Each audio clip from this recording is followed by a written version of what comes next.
This is Dan and Lexi from Dan Schultz Outdoors, reminding you, keep the adventures alive.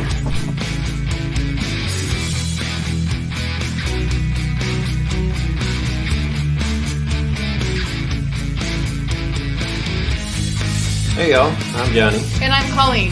And we're the KUEHL, and we want you to keep the adventures alive. Cheers!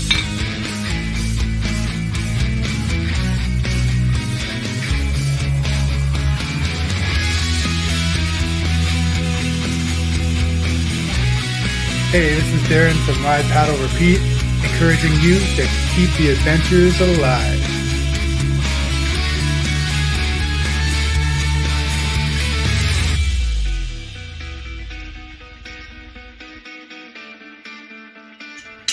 This is David from Beachley Ironworks saying keep the adventures alive.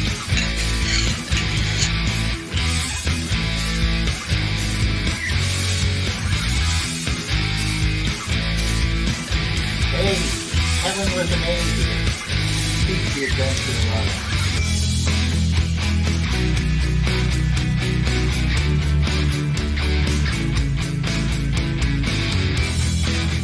Hi, I'm Dan Mayotte. Keep the adventures alive.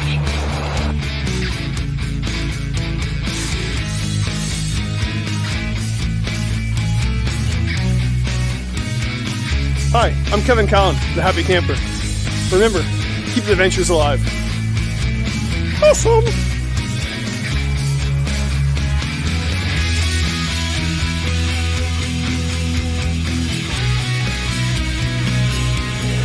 Woo, buddy! Shug here! Keep the adventures alive. I am.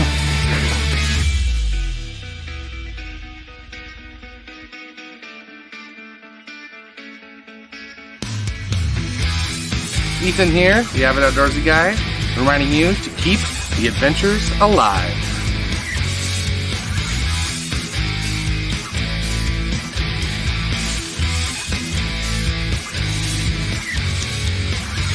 We're John and Aaron. Keep the adventures alive.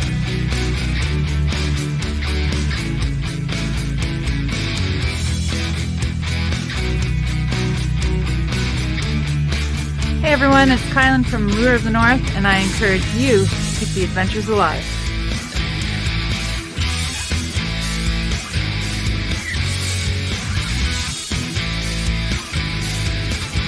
This is Sky North telling you, keep the adventures alive. And now on with the show. Hello and happy Tuesday evening, everybody, and welcome to the 100th episode of CanoeHOUND'S Outdoor Adventure Show, a show that brings you a lot closer to the great outdoors. My name is Dennis, also known as CanoeHOUND, and if this is your first time participating or watching the show tonight, thank you very much. You picked a great show with a great opportunity tonight to pick up some fantastic swag. Just want to welcome everybody. You know what? This has been a long, hard battle getting to 100 episodes. No easy feat in itself, but I'm glad you're joining us tonight to celebrate. You know what? Tonight's going to be a very relaxed evening. We don't have anything really specific planned for the evening, except to say that we're going to have a whole bunch of guests, some past guests from past shows, popping in maybe to give us some channel updates and let us know what's going on or what we can expect from them on YouTube or Instagram or whatever it might be. So it's going to be a fun evening. I invite you to sit back, relax, grab yourself a nice beverage or two. And yes, not coffee tonight. I'm actually drinking some beers tonight. So just want to say, and this is actually, you know what, courtesy of a couple of my viewers. A huge thanks goes out to Dan Mailot and let's see here, Resident Space for Resident Space for buying a couple of beers through Buy Me a Coffee. Greatly appreciated, fellas. I don't know how you know I like beer, but yes, I love beer. So thanks very much, guys. Greatly appreciated. Got a couple different ones going tonight. I got a Session IPA by Lake of Bays. Got a Detour by Muskoka. A couple of Pompous Asses. One of my favorites, actually. Funny name for a beer, but it's a good beer. So, grab yourselves a beverage. Hot, cold, alcoholic, non-alcoholic, whatever it might be. Have a great evening with us, and hopefully you enjoy the show. You know what? We're not going to get on with all the long-winded introductions tonight because tonight's just going to be an evening of a good time, like I say. So, you know what? I hope you're ready for a great evening. Let's see. I just want to go over one or two little things here beforehand. I'm lost already. You know what? I'm just going to start by introducing my co-host for the night. Everybody knows who is usually on the show. He's gotten to be a very good friend of mine over the last 3 seasons. Before 3 seasons ago, I never really knew the guy that much, except for reading his guidebooks. Maybe running into him a time or two at a trade show or something like that. But you know what? Over the last 3 years, he's gotten to be a pretty good buddy, a regular on the show. You all know him as the Happy Camper. I call him Mr. Callan. Please welcome to the live stream, Kevin Callan. Kevin. More cowbell! More cow. I thought you were going to come out with the harmonica tonight. What the heck? He's prepared. How you doing, buddy? I'm good. Good, man. Yeah, what do you got planned? You got a lot of stuff going to be happening here for the spring season, or you just gearing up? I do. Finally, my buddies are going on a Algonquin trip. Second week in May. It's booked. There's no lockdown. We haven't been together for over 2 years. And I don't know. And sure enough, Mr. McBride, Speedo Man, gave me everything to bring for him. Cool. But he actually did give me, for Christmas, he gave me a new flask so I wouldn't leak my whiskey out. So a new flask. Yeah. Is it a big one or is it a small one? If you get a flask, you got to get them big ones. Or have you ever seen the jumbo one that'll hold like a 26er? Yeah, that's what it is. Yeah. And I'm going to put it in his pack in the morning without him knowing, and that'd be great. I'm also in June. I'm doing a whole pile of trips because I'm redoing the top 60. I'm doing the top 70 canoe routes. They'll be out next spring. So I need that in by August. So I have to do all these 10 more trips, and I'm very excited. It's all booked. And what else am I doing? I'm doing a bunch of things. Cool. Yeah. So your top 50 canoe routes is going. It's right now out as a top 60 canoe routes, right? And now it's going to be revised again to top 70. Yeah, thanks to COVID, it's sold out. Like the publisher said, "Gosh, why did we sell so many top 60 canoe routes in the last 2 years?" I went, "COVID." And so he says, "Okay, rewrite it." And he gave me till August 19th. So wow. I have to add 10 more routes, which is good. Awesome. I got it all planned. No problem. Cool. My chat's going really slow here. You know what? I just need to acknowledge a couple of people. I see I got a couple super chats coming across here. We got Twilight Life Cabin. Thank you very much for the super chat. It's greatly appreciated. And also I see one there from somebody else. Oh, my computer's lagging here. Oh, not a good night to have computer problems, right? And then we have Christian. Thank you very much for the super chat. Greatly appreciated. Dennis, do you live in the country? You know what? Has anybody else's YouTube been screwing up today? I think you were talking about that a few minutes ago in the green room. YouTube is having major problems tonight. But yeah, no problems, just solutions, Dennis. Remember that. I hear you. Yeah, my chat is lagging. Oh well, the chat on the StreamYard end. Anyways, that doesn't matter. You know what? We've got a bunch of people here in the basement already. Tonight, I thought it would be only fitting that I bring up a bunch of my sponsors, people that have supported me throughout this 3rd season. And you know what? Bring them up because a lot of them are offering some fantastic swag. And tonight we have probably around $1,000 worth of swag to give away to a whole bunch of lucky winners. Yes. Yeah. Wait a minute.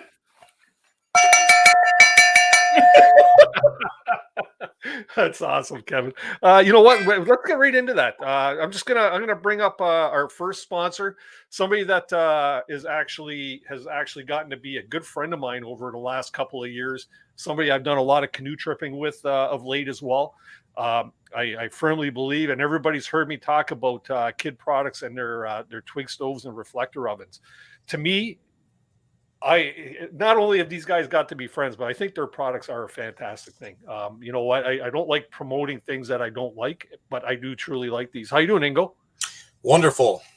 Wonderful. Thanks for joining tonight. I know last week you were on for the first time because you just wanted to sort of get it out of the way. Yeah, just break the ice last week. Yeah. Yeah, but everything works well. So what's going on with KIHD Products these days? KIHD Products, well, we got through COVID all right. We got lots of products on the go. We're doing a lot of shows. We retail our products, or I should say wholesale our products to retailers. They're all buying, and so that means stuff is going out. People enjoying the products. Wonderful.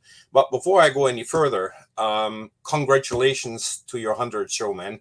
It's wonderful to sit here on a Tuesday and see a guy that has so much passion for the outdoors, devotes, I don't know, 2 days sometimes, I guess, looking for guests and warning that the guests are actually coming on, and as a viewer of your shows Tuesdays, great content, really enjoy all the shows. So thank you very much. Thank you. Actually, you know what? It wouldn't be possible without people like yourself, sponsors, all the guests on the show. If it weren't for the guests on the show, it'd be not much of a show, right? Yeah. Yeah. So I understand you have a few things that you want to give away here to lucky viewers. Your 100th show, you have a little giveaway, and of course, you mentioned stoves. There's a stick stove. Let's get you full screen here. There's a stick stove. Where are you? Going to be one of the basic plus stoves. You hold that up again, please. Yeah. Once you get full screen, there you go. And we'll include a striker and one of the blow tubes. Nice. And a sticker. Ooh. Yeah, there we go. Left is right, right is left on the screen. I know. So confusing. Yeah. You know how long it took me to get used to that? I still kind of screw it up. So yeah. Well, that's awesome, man. I greatly appreciate that, as I'm sure a lucky winner of that prize will also appreciate it. So what's coming down the pipe with KIHD Products? I know you guys have a couple new products as well. We introduced titanium pots now. We have two sizes of pots, a 750 and a 1.1 liter titanium pot, nice lid on it, and one of the bail handles, so you can hang it over the fire as well. And titanium spoons, everything that goes on cooking and eating. The reflector oven is doing very well. Yeah, we're happy. Things are going good. We're going to be doing the Outdoor Adventure Show this year again. Yeah, looking really forward to that. See all the a lot of the bushcrafters and paddling guys going to that show, and we enjoy talking to them. Of course, that's what we do for the last 30 years. We're hanging out in the bush, going canoeing and portaging. So yeah, all like-minded people. Wonderful. Cool. Yeah. I understand you have a special guest going to be at your booth for the Saturday, Sunday. Yeah. Mm-hmm. Yeah. It looks like he's going to be taking over. Mr. CANOEHOUND is going to be at the booth. Yeah. Oh boy. Yeah. So Dennis, you're going to be at our booth, and you are going to maybe do a little bit interviewing. I don't know what your plans are, and I guess you're going to be on stage as well. Yeah, actually, found out I'm going to be doing a live version of CANOEHOUND'S Outdoor Adventure Show. Going to be interviewing two Canadian paddling legends. One is over here. This guy. What am I doing? What? Yeah, surprise, right? And then Hap Wilson as well. So we got a half hour on the paddling and adventure stage. Hap and I are on the same stage together. Yeah, that's okay. I'm gonna put you one on one side, one on the other, and we'll cut you guys loose with the boxing mitts. Yeah, there you go. No, you know what? I'm going to be doing a quick little interview with two paddling icons, in my opinion, guys that I've idolized since my early days of paddling. Yeah, Kevin, you're blushing. I don't do well with all this stuff, but that's pretty cool. So Hap and I are going to be on the stage, and you're going to interview Hap and I. Yes, I would go to that. Should be fun. Should be an interesting evening. Yeah. And you know what? It'll be this guy, because I don't have to. I'm gonna have to start picturing people in their underwear. right, during the presentation, so I don't feel nervous, right? I don't have to do that behind a video screen of the live stream. So, yeah. Dennis, maybe you're gonna show up with your underwear on, eh? Just to break the ice. You know what? I can do that, Kevin. Let's wear our Canoe Hound Adventures underwear. I still have that, and it's not worn thin yet, so we're good. Well, we'll tell the story about the Canoe Hound Adventures underwear a little later on in the show. So, that's a teaser for everybody, right? Well, Ingo, you know what? Thanks very much for popping on the show. Ingo, aside from our friendship, I really do appreciate the support that you guys give to me here with the show. I cherish our friendship. You and your partners, you know, KIHD stands for Keith, Ingo, Helga, and Denny, the 4 partners in KIHD Products. And you know what? You guys are all great guys. Thanks very much for your support. And let's keep the train rolling. Likewise. Hey, Ingo, do you have your reflector oven beside you there? Can you show that? I'm sold out. Oh, yeah. I'm sold out. The symposium, people went crazy. Yeah, I have new ones coming in on Monday, and we're gonna have a whole batch ready for. I have to pick them up. You know, they're all Canadian made, right? So we don't have much supply issues. You know, I just have to go to my cutter and pick a bunch up and start bending things and packaging things, and they're ready for the show. Yeah, unfortunately, because they are truly made in Canada. Yeah, absolutely. That's why he's got the little Canadian flag up top there, is because the reflector ovens and stoves are made in Canada. Yeah, right here in Ola, Ontario. For sure, I'm going to grab one for sure, because reflector ovens, you won't go back in time if you got to get one to try it. Cinnamon buns, brownies. We did a roast beef up in Tomagami on an island, and with 4 pounds and 3 hours. Awesome. That stove, we put a little thermometer on that stove and to see actually how hot it gets, and it's 450 Fahrenheit, no problem. So just like your oven at home, right? And absolutely wonderful. Yeah. Anyway, we'll fix you up. Good stuff. Always making contacts here. Ingo, thanks very much for popping on. I'm going to get on to our next sponsor, and feel free to watch the rest of the episode on YouTube. Hopefully you can stick around for a while, and feel free to participate in that chat over there. Say hi to people. Absolutely. All right, my friend. Thanks very much, and have a great night. Bye-bye. Cheers. That's awesome. You know what? Them guys really are a great bunch of guys. If you ever talk to them at the shows, or they love to talk about the outdoors. So that's all a good thing. Oops, wrong button. I'll have you guys up in a minute. I'll be back in a minute. They're fantastic. You're gonna have to let know. Cheryl, man, 5 minutes. Okay. No.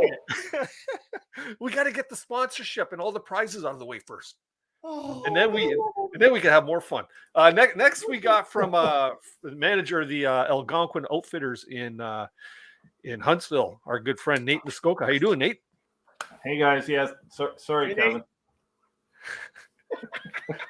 Well, once again, I have to start by saying to Nate, Nate's been really instrumental being my contact at Algonquin Outfitters. Between him and Randy Mitson, who is no longer with Algonquin Outfitters, you guys have done Canoe Hounds Outdoor Adventure show great. Every time I come a call in, you guys step up to the plate, and it doesn't go unnoticed, my friend. Thank you very much for that support. Glad we can help out, Dennis, and congrats on 100, man. That's awesome. Truly. Thank you. Yeah, it's been a roller coaster ride. Eh? I'll toast to that. I'll cheers to that. So what's new with Algonquin Outfitters? Anything coming down the pipe? Anything you can share with us? I don't know about the pipe, but there's lots of stuff coming off of the back of trucks right now, daily. So it's big changeover season for us, and the shipping receiving department is just going nuts right now, trying to keep up with the influx of product that's coming into our shipping receiving department in Huntsville, and then flowing out onto the floor of the Huntsville store, and of course all of our other stores as well. So it is go time right now. We're unwrapping kayaks, we're putting up new sleeping bags, we're putting up all kinds of new clothing, gear, you name it. It's flooding in, which is great to see, and we're already seeing some some really good interest and some good demand, and we're also taking lots of canoe reservations, which is a really good sign. So cool. Now you guys have they well, I guess they haven't announced the ice out contest winner yet because the ice is still not out, right? So yeah. How are things looking up your neck of the woods, or is the water starting to soften up a bit? A little bit. I have bad news for the ice as of yesterday on Opiongo hadn't even withdrawn from the dock yet, really. Oh wow. My date might be good. So yeah, well it was just sort of withdrawing from the dock yesterday with that wind, all that gusty wind we were experiencing. But yeah, there's still a lot of ice.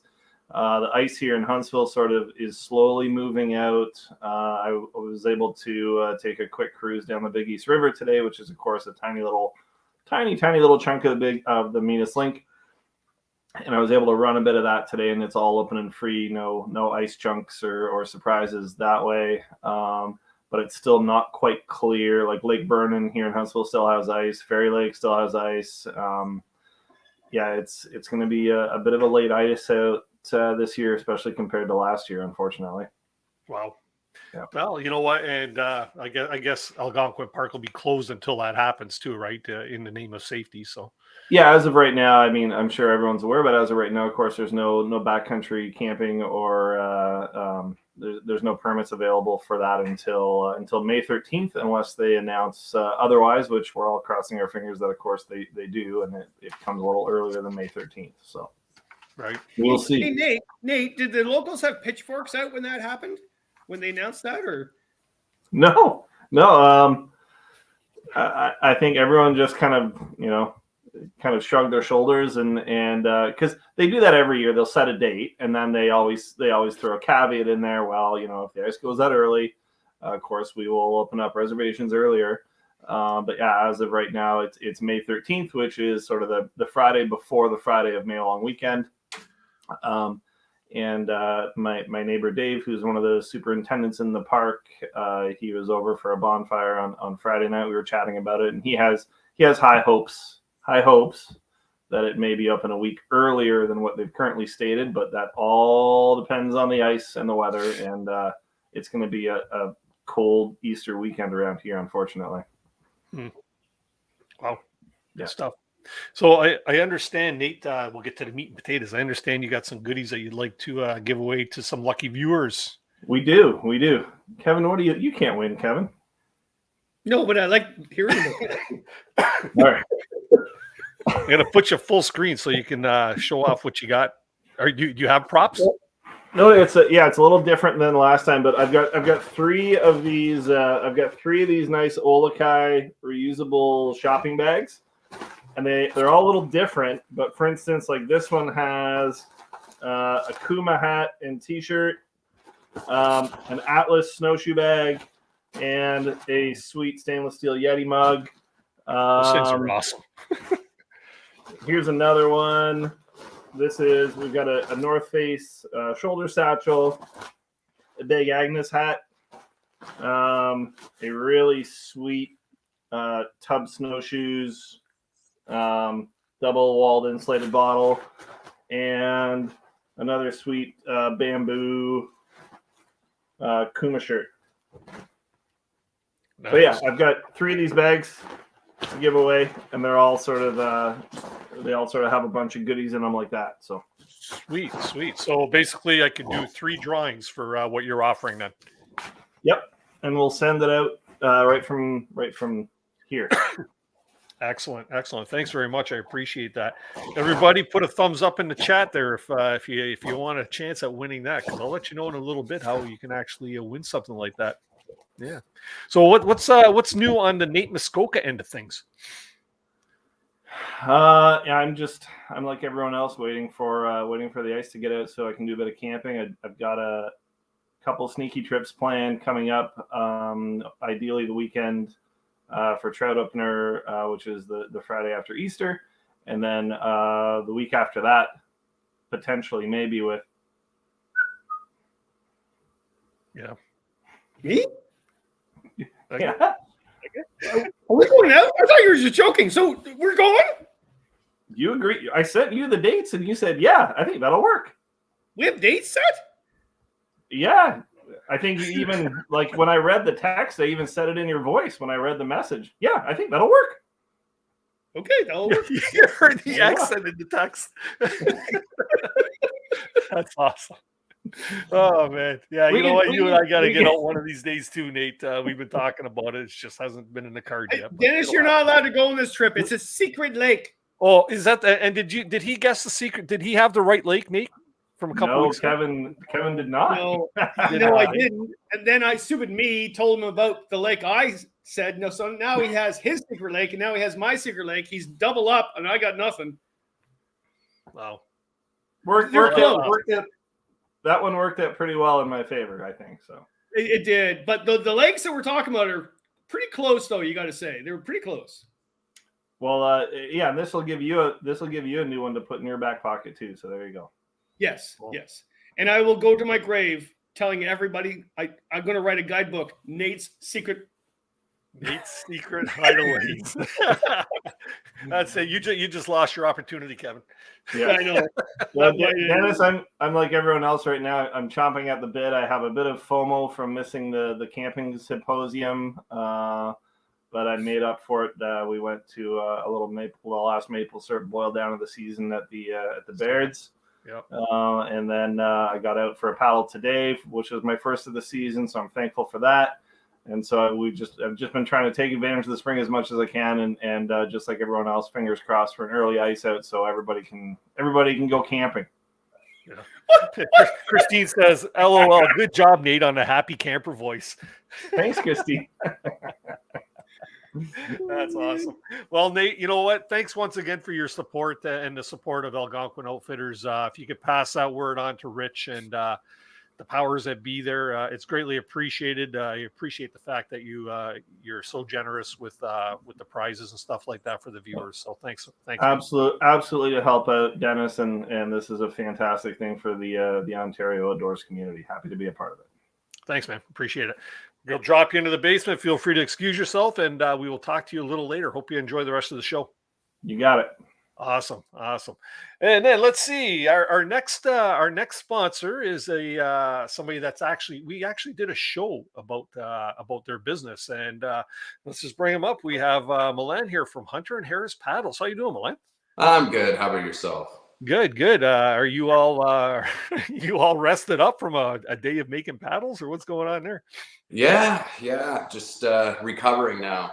That's about it. But I just want to say congrats on hitting the 100, buddy. Thank you, man. Much appreciated. And I'm just glad you could make it on to say hello and maybe share some updates with what's going on with Hunter and Harris. Sure. Well, we're making these canoe paddles still by hand, and got some stuff down the pipe, but I can't say anything just yet. Just kind of ironing out the details, but got something really cool coming out. I think. Yes, no, I don't know. I can't say much more than that. I wish I could have.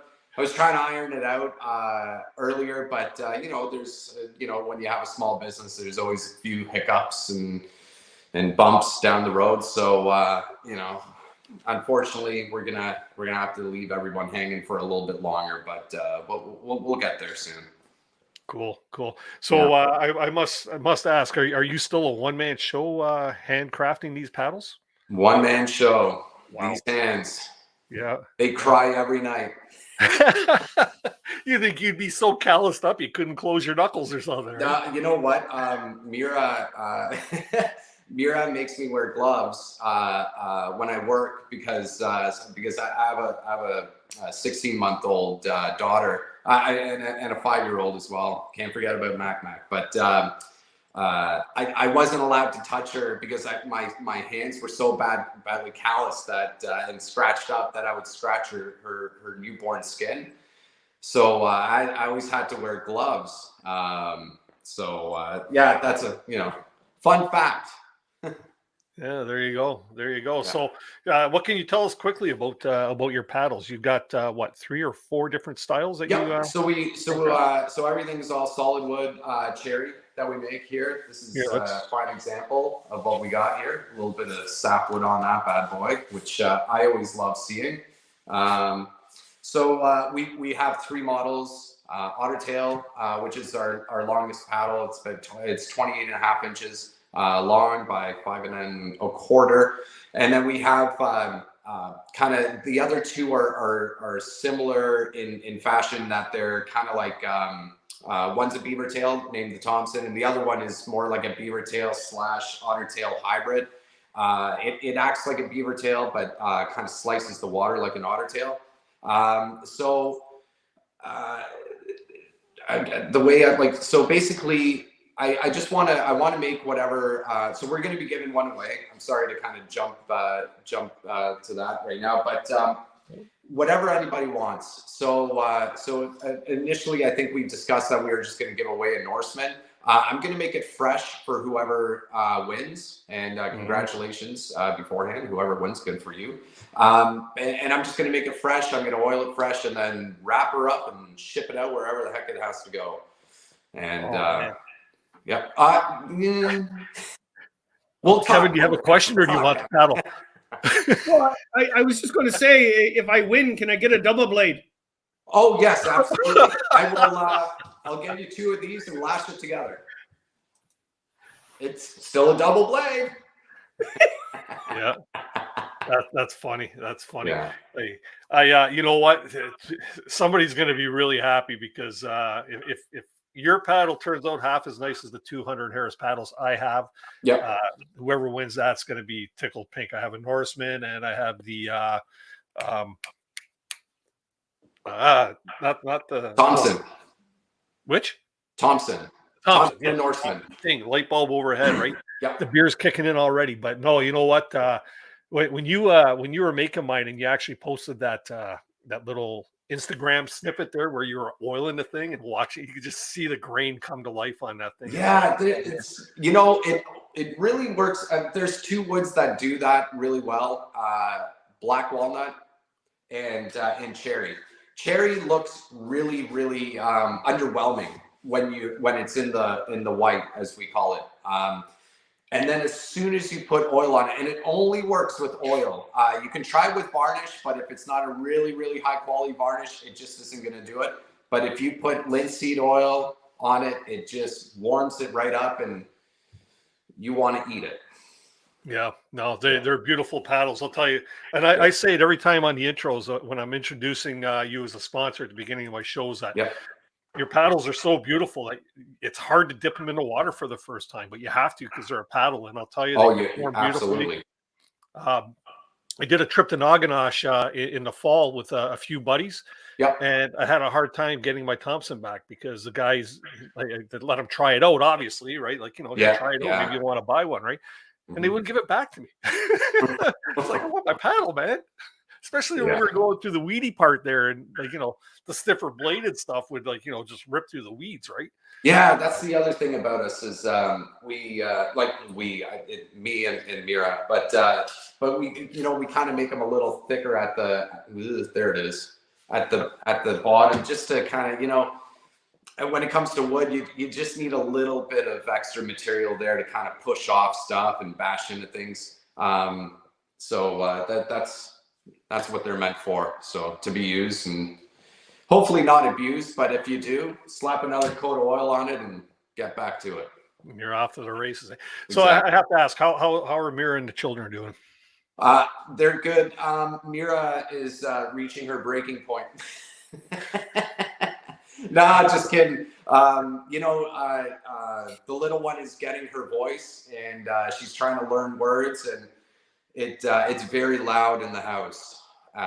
So this is a great indicator of if you're a dad with 2 young children. I'm still drinking the strongest coffee that I can possibly get right now, because my day is just getting started. So yeah. And by the way, babe, I will be coming home after this. So there you go. Could you imagine your mother raising me, and 3 older sisters that are 10 times more hyper than I am. So that if that would make you feel better. It slightly does, yeah. But I don't think you're hyper at all, though, you know. Not much.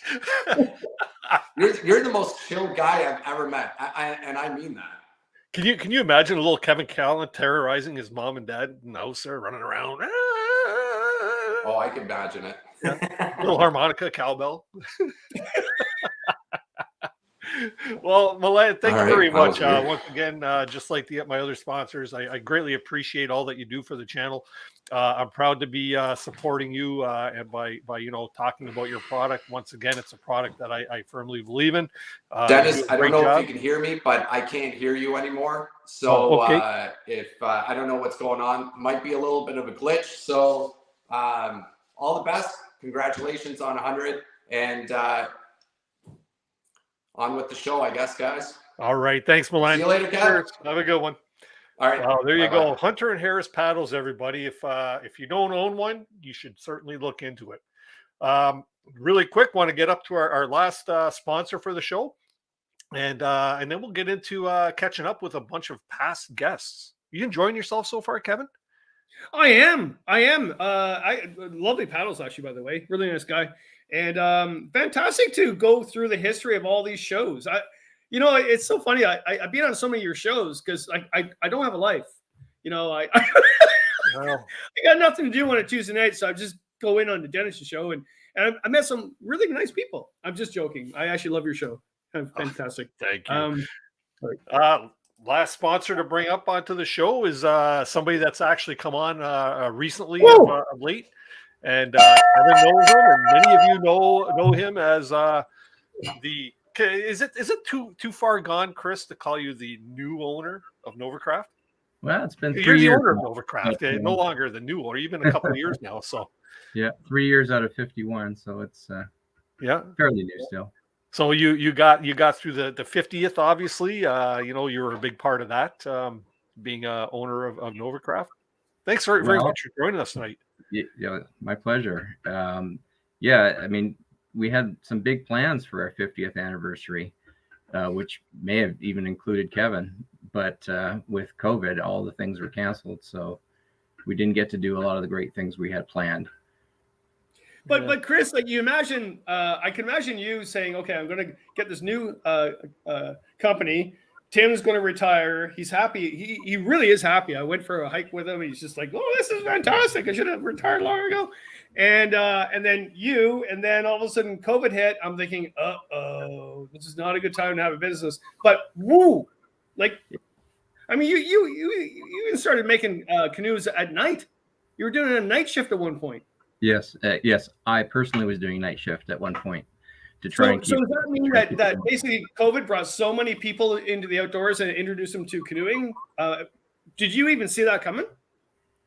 No, that I don't think anybody did. But it was really everything we experienced here in Canada was experienced all over the world. So we have customers in Europe, and they're all staying home because they have to, and their only avenue is to go outdoors, and so business picked up everywhere, demand picked up everywhere, and we were caught. We were caught. It was totally unexpected. My 5-year plan happened last year. That's wild. What was the one design that was really going off the shelves? Was it Prospector? Was it Grenier? Was it PAL? Yeah, I think it always is and will be the Prospector in any material. So we use a number of materials, obviously, to make our canoes, including the plastic ones. And the Prospector is always the leader. Are you bringing out anything new? No time. We are going full strength here. We're not quite there yet, but we've almost doubled our staffing from when I bought the business. We're hiring somebody every week, trying to increase production without hurting our quality, which we're known for.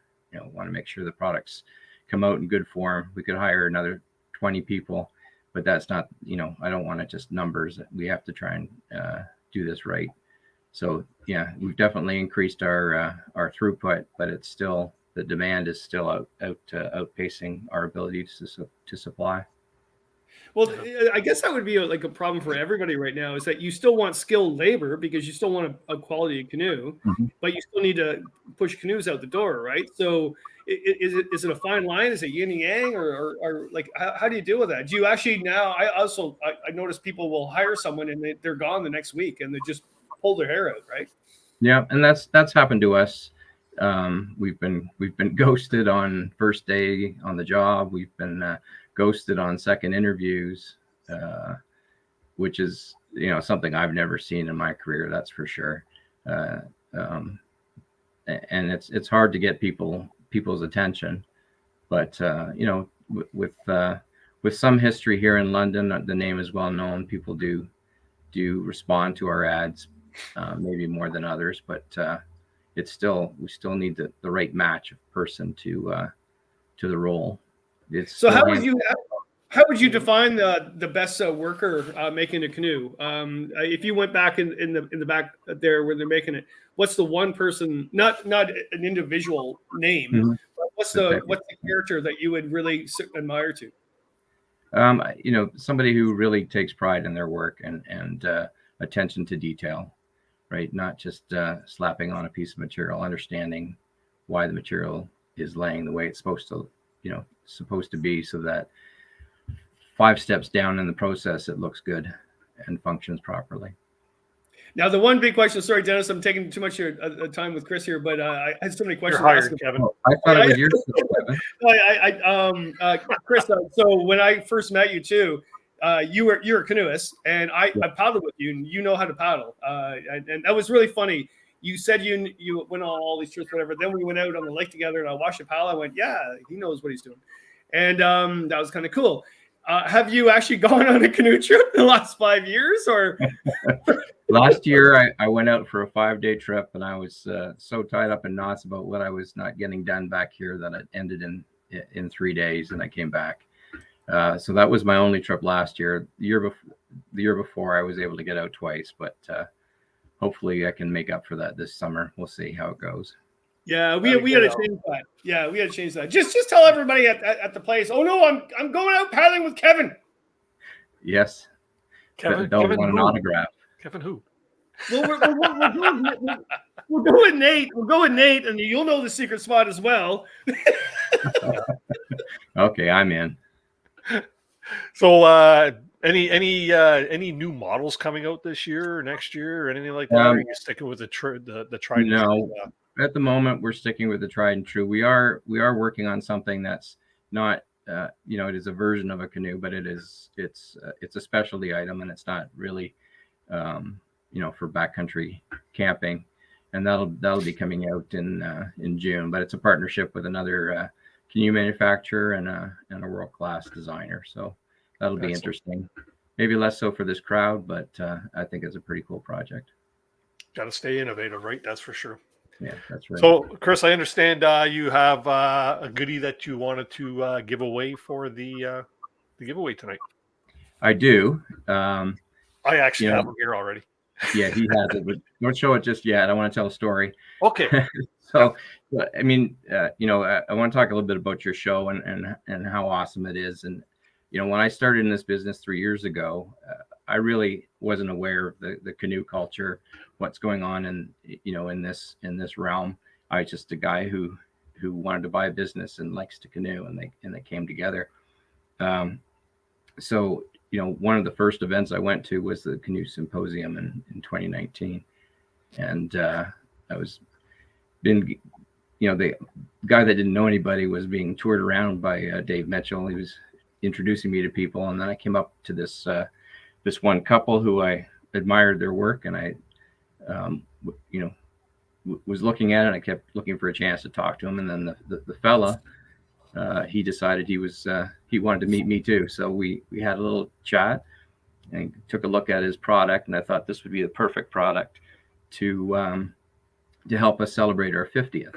So we had them make 50 units, no, 100 units, I think. Yeah, 100 units of this this product that had their logo and our logo on it, and it was a special edition. And we have the last one now to give away on your show tonight. I thought it was fitting that we do that. So the main little prize is a Hunter and Harris paddle with the Novacraft 50th anniversary Novacraft emblem on it. You can see the 50 there on the chest of the bird. That's a Norseman. We were talking about Milan was talking about the models earlier, but I thought that was a pretty cool tribute to your show. And then along with that, a little bit of Novacraft swag, of course. Got the Hunter and Harris stamp on it as well.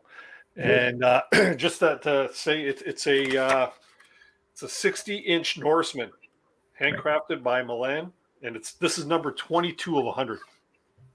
So last one we have. So I can't win anything because I'm on your show. So that's what you're saying? Kevin, you know how hard it is going to be for me to part with this. That's beautiful. And then also you got a couple other small pieces to go along with that as well. And I'll hold these up here. You got Novacraft toque, and a left is right, right is left, Dennis, and the 50th anniversary tin mug as well. Right. Chris, what's the story behind the bird, the logo? Well, the original owner of the company, Ken Fisher, who actually just passed away a little while ago, was a big fan of the Thunderbird and the vehicle. And that's actually what started it. And then the design has sort of been enhanced over the last number of years. And that's our current design there that we're using.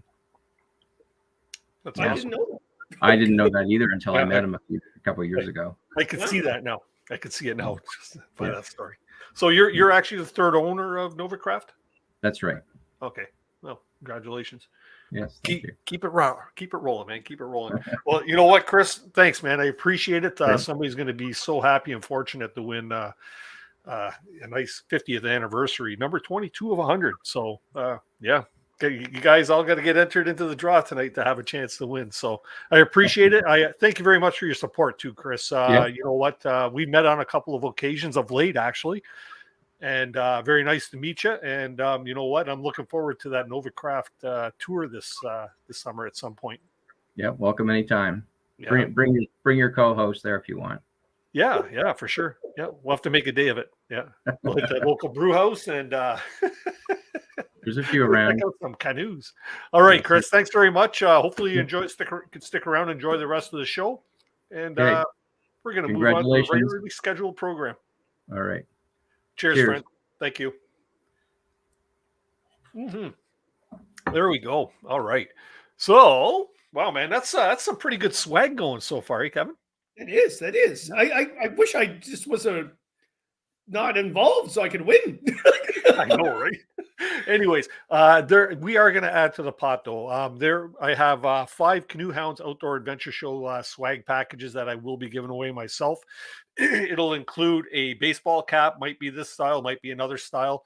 Going to be throwing in a Canoe Hound Adventures coffee mug, a Canoe Hound Adventures t-shirt, various stickers and patches. It's going to be about $125 value. I'm going to be drawing 5 of them and giving 5 of them away.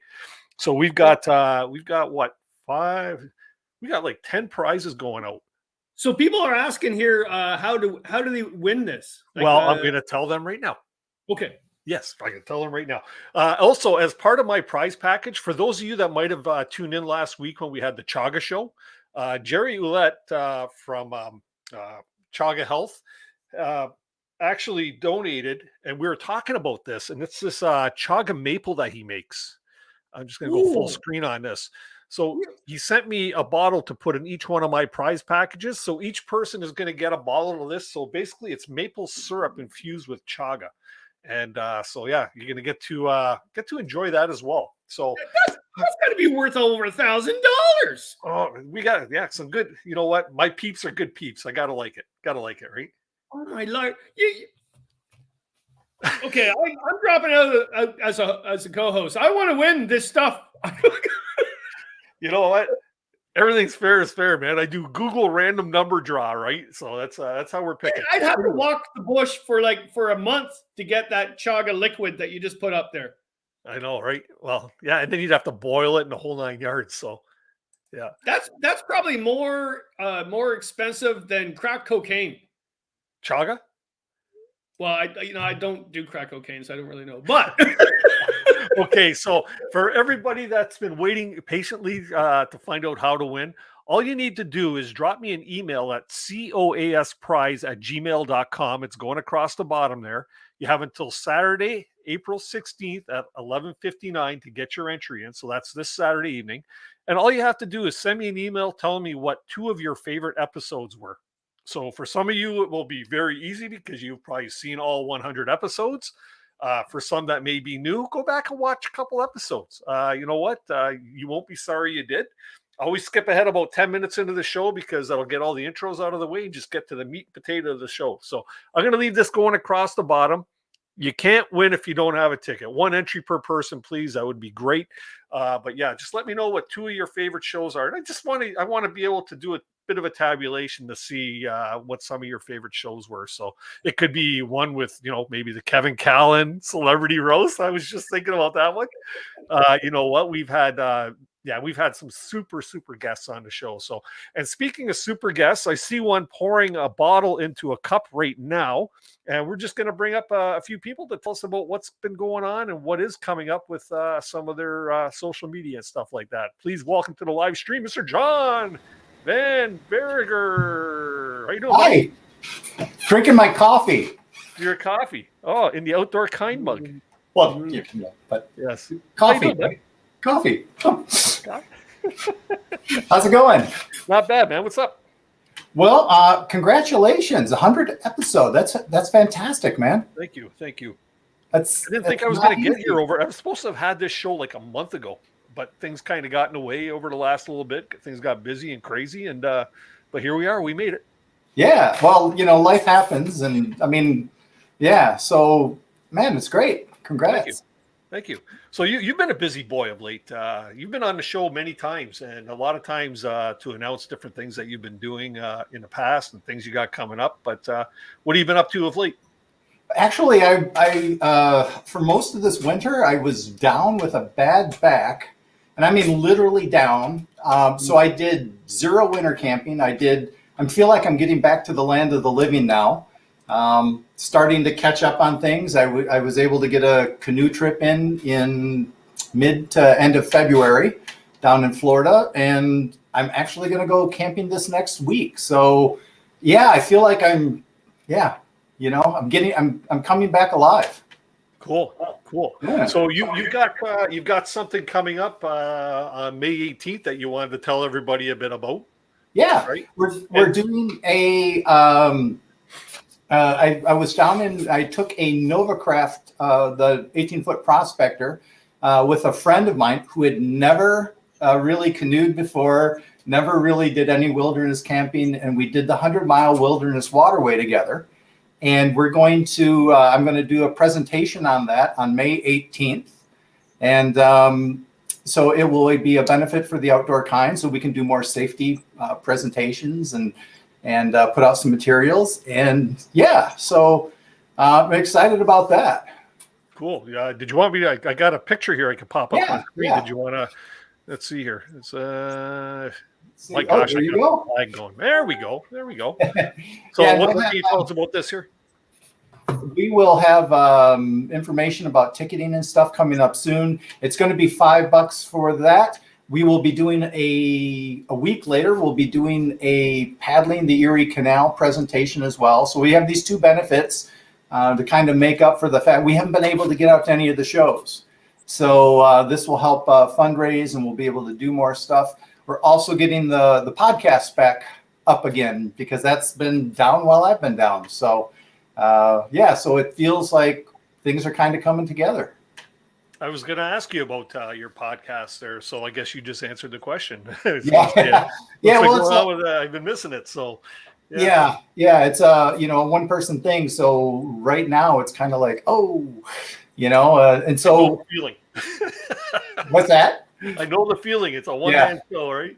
Right. So, and we've had Kevin on the podcast and a couple of times, and so we've got the next episode has Neil Moore, and then we have some who kayaked across, or excuse me, canoed across America on the 22 Rivers expedition. He's our next guest, and we'll go from there.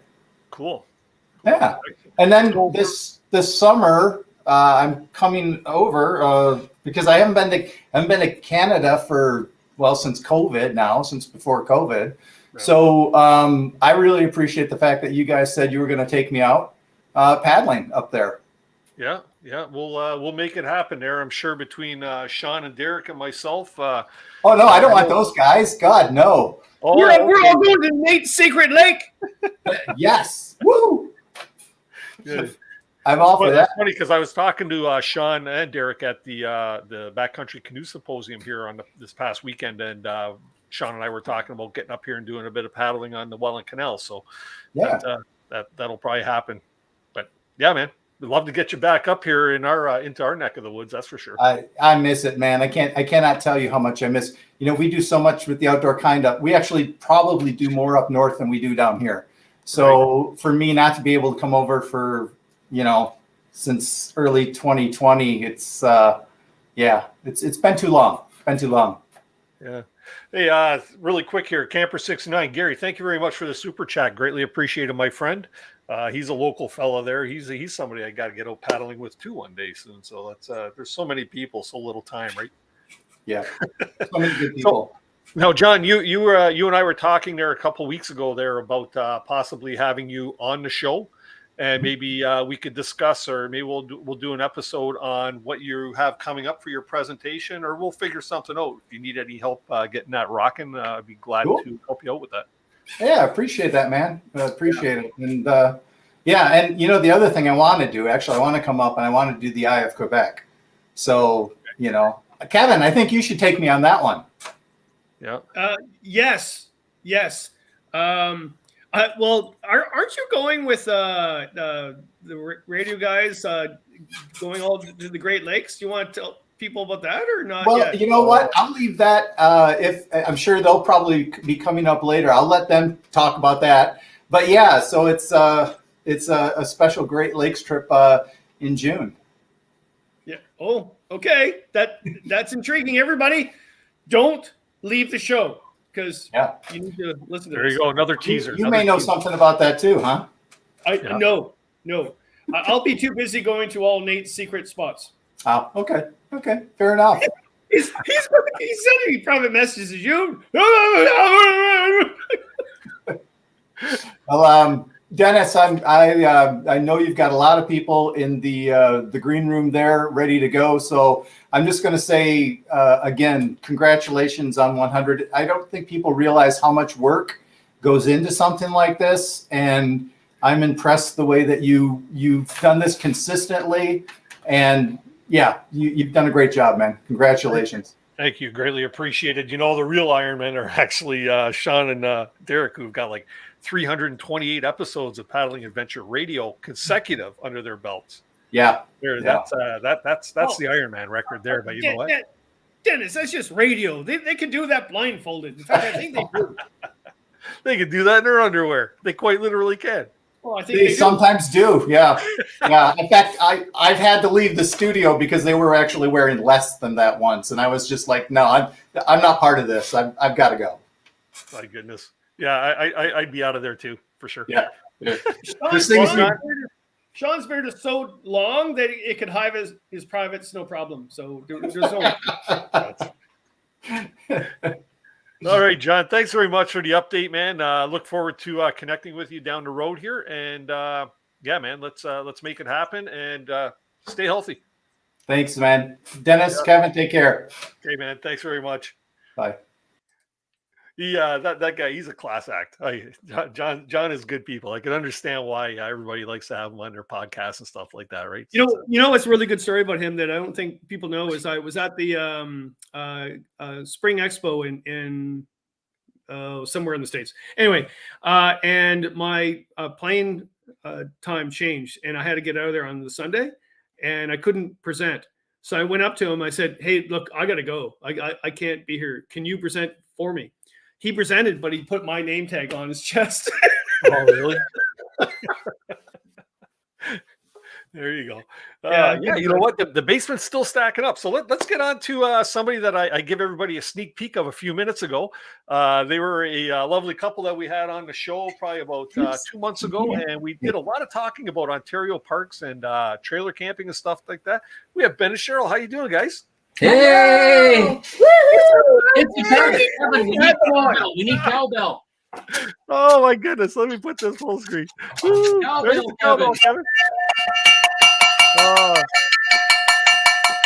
Yay! It's a party. You guys are awesome. You guys are awesome. All right, we got some harmonica too. Yeah, that's awesome. Thanks. There you go. You know what? Something I tried to find for the show was one of those tuxedo T-shirts. Oh yeah. I asked all my buddies that I thought would have one. Nobody had one. Aw. Yeah. Next time. So how you guys been doing? We're doing great. Yeah. And how's the channel going? You guys are still trucking along or trailering along? Oh, we are. Well, they won't be. They won't be because they're doing 19 parks this season. Yes, we Wow, are. you watch us, Kevin. Thank you. Yeah, I do. But what were you thinking? Are you doing it all in spring season? Yeah, definitely not. No, we don't like the black flies, the deer flies, the horse flies, and everything else that can eat us. Don't tell everybody about this. Like 19 parks. Yeah. So yeah, give us a rundown. We decided we wanted to make it a big season. It looks like we're actually going to get into the campgrounds immediately, like not having to wait because of COVID. The last 2 years, it was a late camping season. And we spent the last couple of months, 7 a.m. most mornings, we're at our computer trying to book. Stressing. Trying to get a campsite. And we ended up booking 19 campgrounds. And our itinerary, we just posted on Saturday on a YouTube video. Oh, you can't see that. Can't see it. But those are all the campsites and our dates and everything. I'll put you full screen on that. There we go. You can't see. Wow. That's them. And a lot of the people have been telling us that we need to do a Lake Superior trip. And we're mostly doing the trips in Southern Ontario, but we're finally doing a Lake Superior trip. And Kevin, we've listened to your sister. She's given us a great itinerary. She's given us a great itinerary for going up to Sleeping Giant and around there. So that's awesome. We're all set. That's funny. Because she, so if you guys don't know, my sister's a huge fan of yours, right? And she's like, "You don't know them." Oh, yes, I do. I know them. No, you don't. Yes, you do. And, oh my Lord! So Christina and I did the Northern tour, and then my sister and her husband did the Northern tour. And I did tell them Sleeping Giant is fantastic, but don't go on a long weekend. And they did, and they had words with the park warden. Like they left. They're like, we're out of here. So I hope that doesn't happen to you. It's a lovely park, but it's a bit of a party park on the weekend. So yeah. But it's so sad that you didn't get into Nays. I know. We tried, but we're going to try between Sleeping Giant and Rainbow. We're going to try and do a quick pop in on the way. If we I think if you keep checking. Yeah. Oh, is it? Nays is after Rainbow. Oh, after. Yeah, Nays is pretty close to Rainbow. So you're the better organizer of the two of you down there. Who's going to keep everything in order? So the big question everybody has is you're obviously both retired because you're doing 19 parks. Are you going to do that while you're driving or? No. No, Cheryl took some holidays. She works casually, so she works a day a week. But she works casually if you're doing 19 parks this summer. Well, she took some holidays. I have somebody covering for me. Okay. All right. We're just jealous. That's basically what I'm getting at. We're just jealous. That's all. 19 bloody Ontario parks in the summer. Like, and we're trying to do each park for at least 3 nights because we want to get a feel for the park so that we can do a proper review of it. And we appreciate hearing from people when we announce the parks that we're going to. A lot of people are sending us really good tips and things to do in the parks, because we want to be able to show off the parks as well as we can. That's great. It's amazing when you get a followership like that, and there you get people chipping in information like that to help along the way, right? I think we've had the biggest feedback from this last video about the Lake Superior trip, so it's been awesome.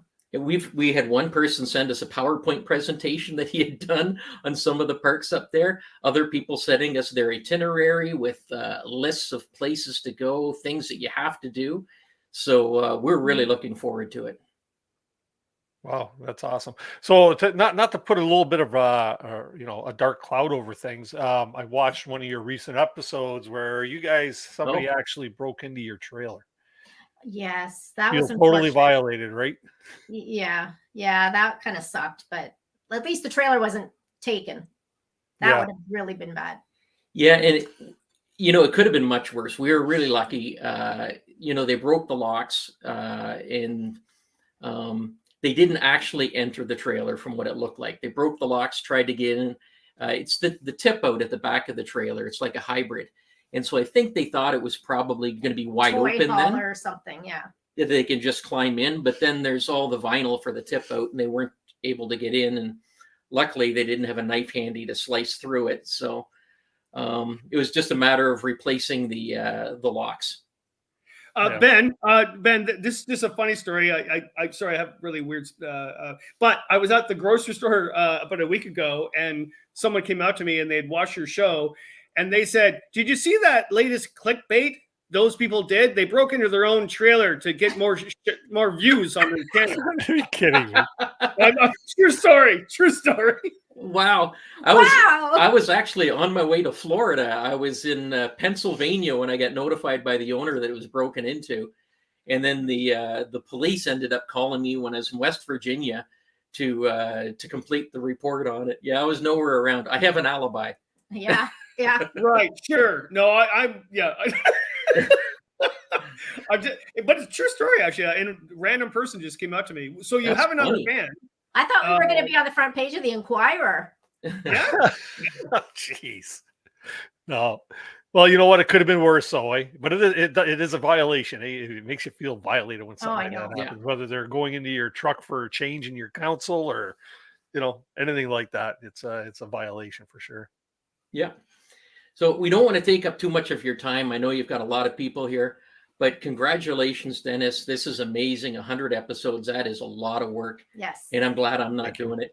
Well, you know what? I'm so glad you guys had you on for an episode. I enjoy your channel, and I'm sure there'll be updates and many other times that we will see you on the show. Yeah. Sounds great. Really quick before you take off. So when's your first trip? First weekend in May. First weekend of May. Yep. And your summer's going to be going, eh? It's going to be rocking. Oh, yeah. It's going to be busy. Good stuff. Looking forward to it. Good stuff. Well, keep on trucking. Looking forward to the videos. And thanks very much for popping in. And that sign and the hats. Awesome. Thank you, guys. Okay. I appreciate the effort. That's Bye, Kevin. Bye.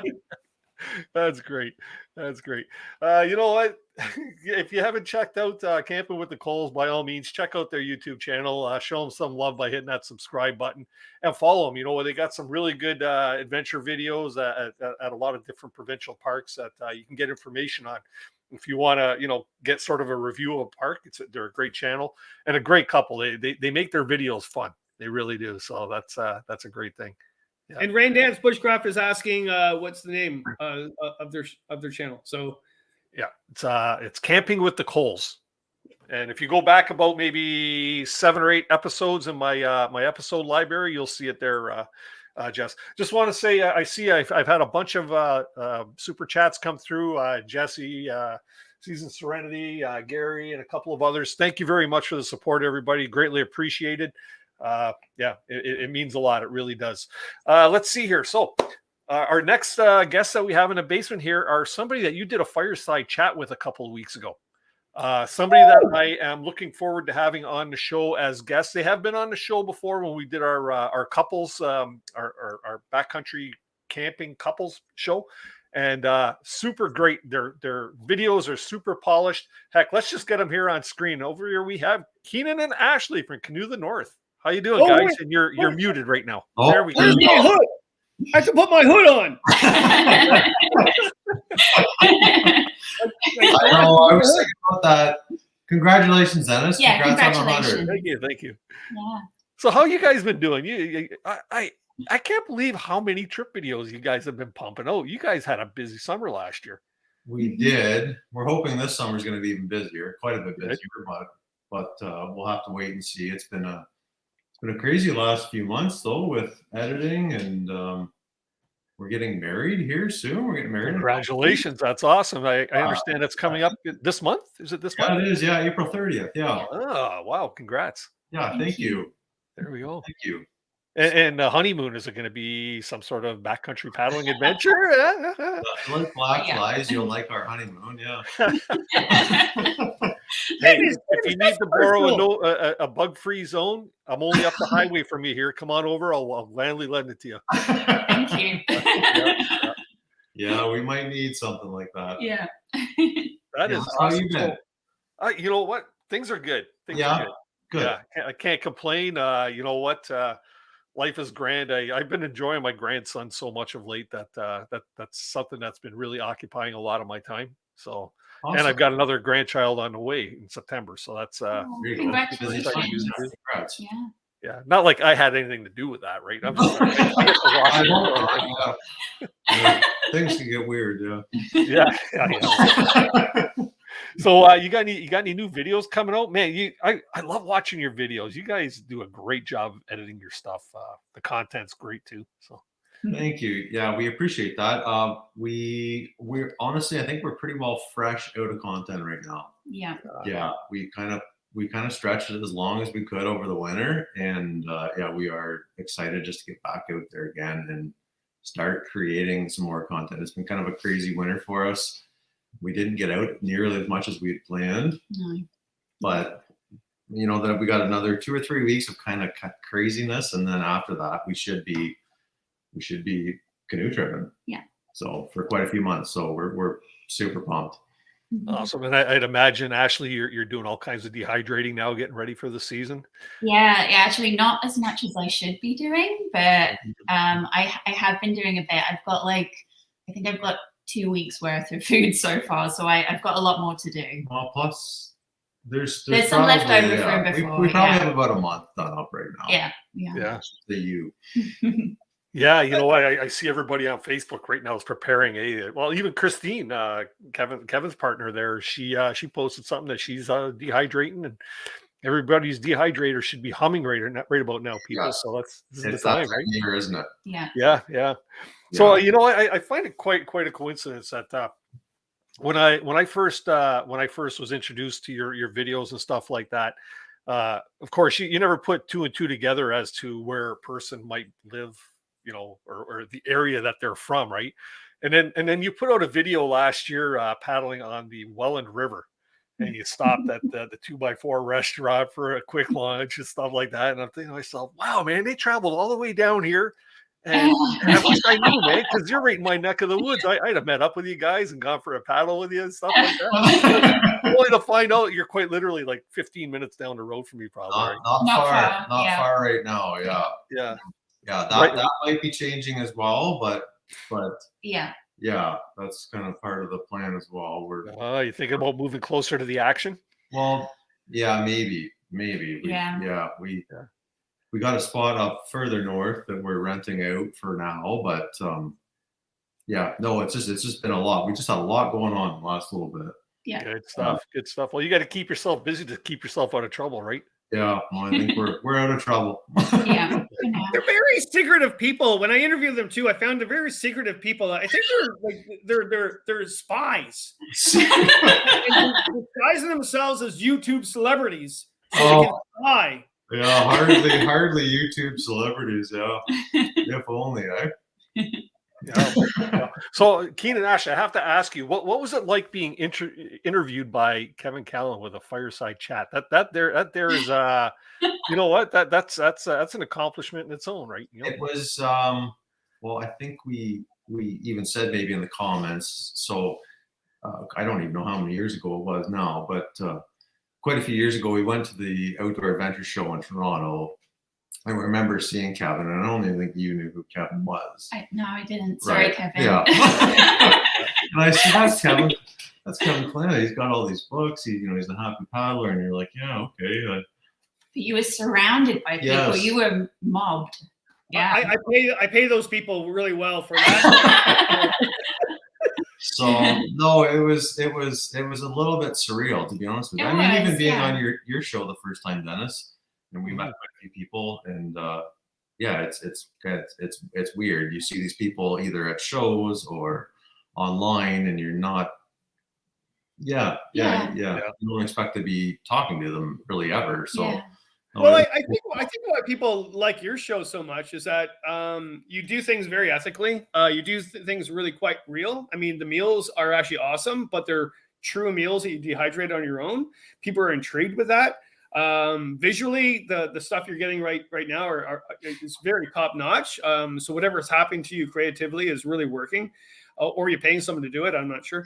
But there's no money in the budget to pay somebody. Yeah. But I think what's going on is when as a kid growing up, when I watched Bill Mason's Water Walker film, I actually loved the film because I wanted to be in that red canoe. I didn't want to be Bill Mason, and I didn't really know who Bill Mason was. But when I watched Water Walker, I wanted to be in that canoe doing that trip. And when people are watching your films as a couple or whatever, they want to be in your canoe with your two dogs. They want to live that life. Whoever you are, and if you're spies or not.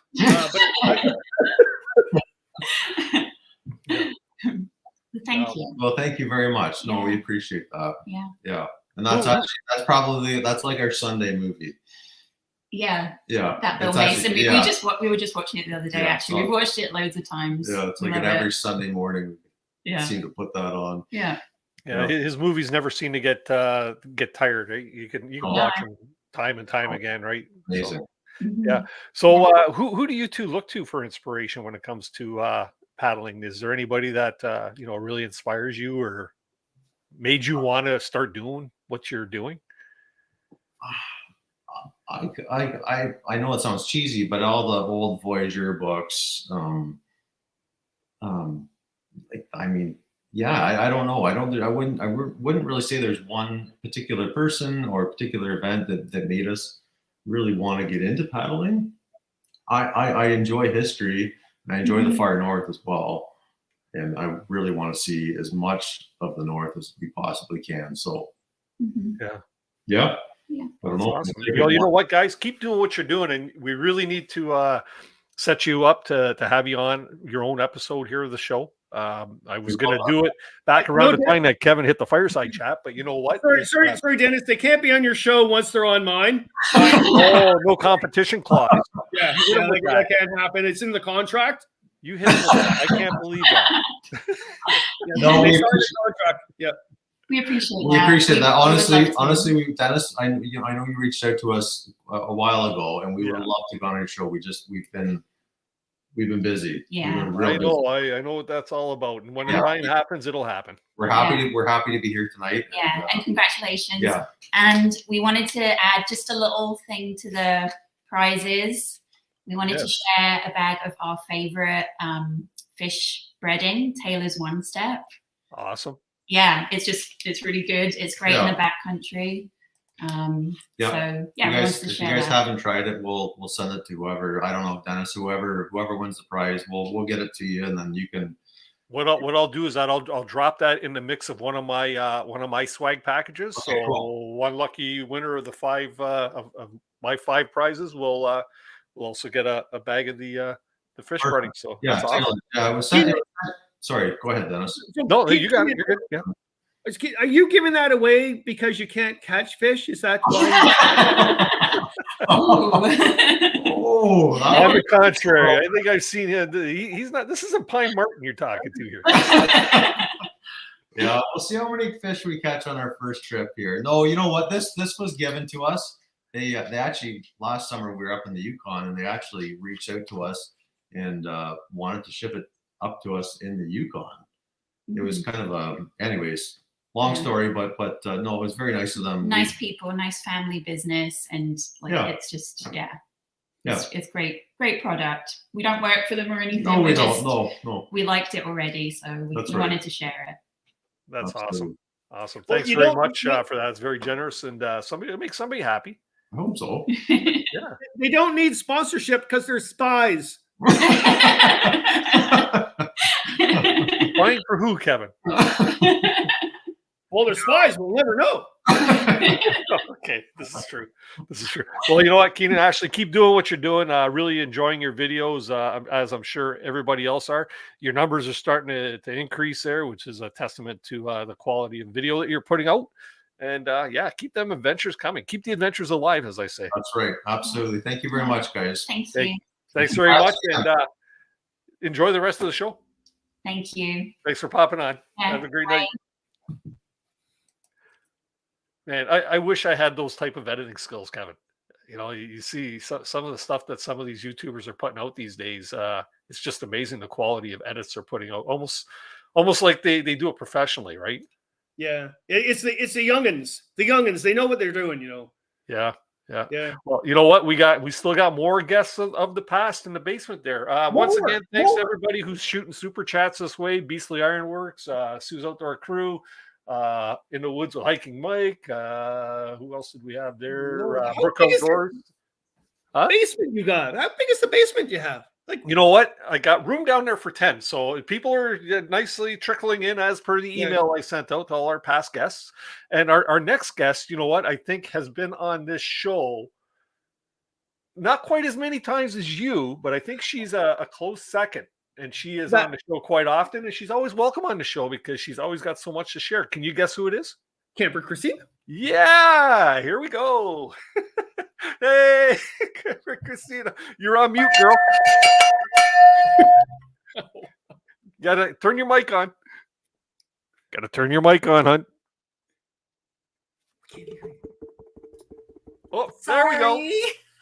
Somebody else had a technical issue, not me. How's it going, Christina?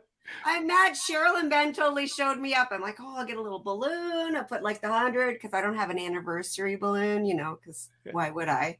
Put a little sign up, and then I saw their stuff, and I was like, oh, okay, this has to come down. Hurry.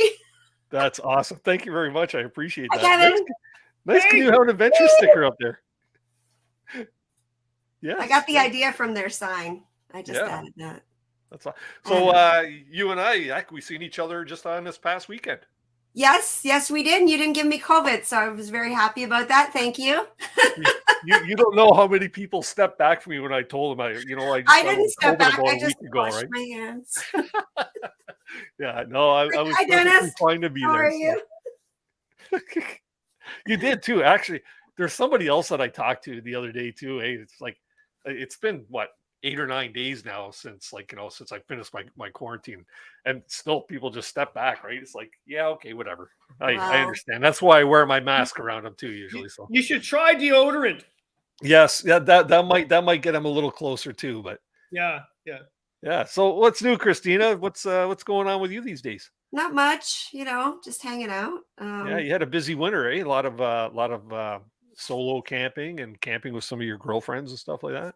Yeah. I did a lot of winter camping. I didn't do any backcountry camping. I had a lot of stuff I was healing. I had some rib issues, still working with those, and whatever, stuff happens. It's a good time of year to take care of these things. So I did some car camping, some sled-ins, and backpacking. Just did a backpacking trip. I'm hoping to do one this weekend, hopefully. Nice. But we'll see. It's supposed to be raining now. They changed it. It was so nice, 4 degrees, sunny all day, Saturday, Friday. And now it's like there's a rain warning and 4 degrees and rain. It's not nice. It's just not, So what's going to be on the menu? I'm always envious of you're cooking in that hot tent of yours or on your backcountry trips. You always make some of the most delicious looking food out there. Like, you got turkey on the menu or anything like that this time around? I haven't even. I saw a steak in the freezer yesterday, and I was like, ooh, and then I thought, well, if it's going to be raining, I don't want to make a fire. So I don't know. We'll see. I don't know. I'd hold on to the steak because you might have to use that steak to trade for gas anymore because steak is expensive, gas is expensive. It's a trade-off commodity, right? Yeah. It's definitely going to be taken into effect when I'm planning out my trips, which I haven't done yet. Yeah. Christina, the one video that we did years ago about making drunken shrimp. Yes, it's very popular. Yeah, but it's very popular, but I still don't get any monetization because YouTube banned it because it was drunken shrimp. Drunken. You're kidding me. Yeah. And I fought it more than 5 times, and they're like, no, you can't have that. I was like, what? I've seen a lot worse. Dennis has said a lot worse on his show. Can you just change? Isn't just the title? Can't you just change the title? I could. That's good. I'm glad you said that. I should do that. Just like star out to you or something. I don't know. Yeah, like sort of. What would we call it? Not drunken shrimp. What would we call it? Delicious shrimp. It was fantastic from what I remember. It was really good. Shrimp. It was good drunken shrimp. We were probably drunk when we were eating it though. So we were not. We were very civilized. There's a good chance we were stuck in the bug shelter. Wasn't that the? Yeah, and we caught lots of fish. Yeah, we caught Black Cat Lake, and we caught lots of fish. No, we didn't. That was the Mirametric Lake. Did I say that right? Yes, it was. Yeah, the lake doesn't flip over. Yeah. You couldn't. It was like you had to go get water, and it was like, oh my god, they were everywhere. It was really bad. It was really Christina, bad. you don't do much fishing on your trips, eh? I've seen you do. I've seen you fish, but you don't do much. I actually have my fishing rod because I want to know the secret spot too, Nate. Oh, there we go. I fish. I don't do it as much on my big trips because there's only so much I can carry. I'm by myself. I do some crazy portages, and I just don't want to carry all these things. So, and then it's when you get back to camp, it's afternoon. It's not a good time to fish. Fish at nighttime. If I catch a fish, I can't eat it because I've got other food I got to eat. So I just kind of, I don't know. I find it tough sometimes. You're kind of sounding like Pine Martin. You're having a lot of excuses for not catching. You know, I can catch fish, Kevin. Yes, you can actually. I think one of the greatest moments is when we were out paddling together on that trip for the one. That was the kayaking trip. No, the canoe trip we did, and you casted and lost it. And I casted to the exact same spot and caught the fish that you lost. I thought you were going to tell the bathroom story. And then before that, I thought you were going to tell the story about the fishing derby. Bathroom story. I know the that was when we were stuck in the pouring rain and the thunder and lightning in Naganosh. Yeah. And I had to go run into the woods because my colitis was probably from the drunken shrimp. No, that was a different trip. And you used my fishing rod. You caught like 3 fish in a row. That was the weekend you taught me how to clean fish. No, I caught 5 fish, not 3. Yeah, 5. You got 3, I got 1. We had 4 altogether, and then we cooked them all up, and we had so much fish we couldn't eat it all. It was so much fish. That was funny. You went to use the woods for the bathroom, and I used your fishing rod and caught all the fish. You came back to the boat, and I'm like, okay, time to go back to camp. Yeah, and then it thundered and lightning. And we pulled off on the side, and you're like, don't worry, it'll be fine. And I'm like, shouldn't we get off the water? And you're like, no, it's okay. Oh, Dennis, have you ever been on one of those when just the wall of rain is coming towards you, like a wall? Every canoe trip I did this year, Kevin. That's summer, Kevin. Every single one of them. You got to come out with me. I always have good weather. Oh, really? You know what? You and I have talked about trying to get out on a day paddle or whatever, or weekend trip. Now is the time. I'm working on my schedule. So I wish I could plan that far ahead, man. My wife keeps telling me, yeah, the weekends are disappearing. And we got like weddings galore this summer and the whole 9 yards. It's like, wow. I'm even selling my boat. My power boat's up for sale. I'm sick that no time to use it, right? I got to pick and choose my my hobbies, I guess my wife says, right? So, and I choose canoeing. So yeah. So Christina, what do you got planned for the summer? You got anything that you can share with us? Or not much yet. I'm still working on the maps because I'm going out all the time. So like I'm planning this weekend right now. Yeah. And then in another week, I'll plan the weekend after that. So it kind of goes, but I've got a couple ideas in my mind. I want to go back to Temagami. There's a few little problem areas that I went through my first year that I was tripping there. And I think that I can maybe get through them now that I've kind of got a little more experience. I don't know, sharper saw, we'll see.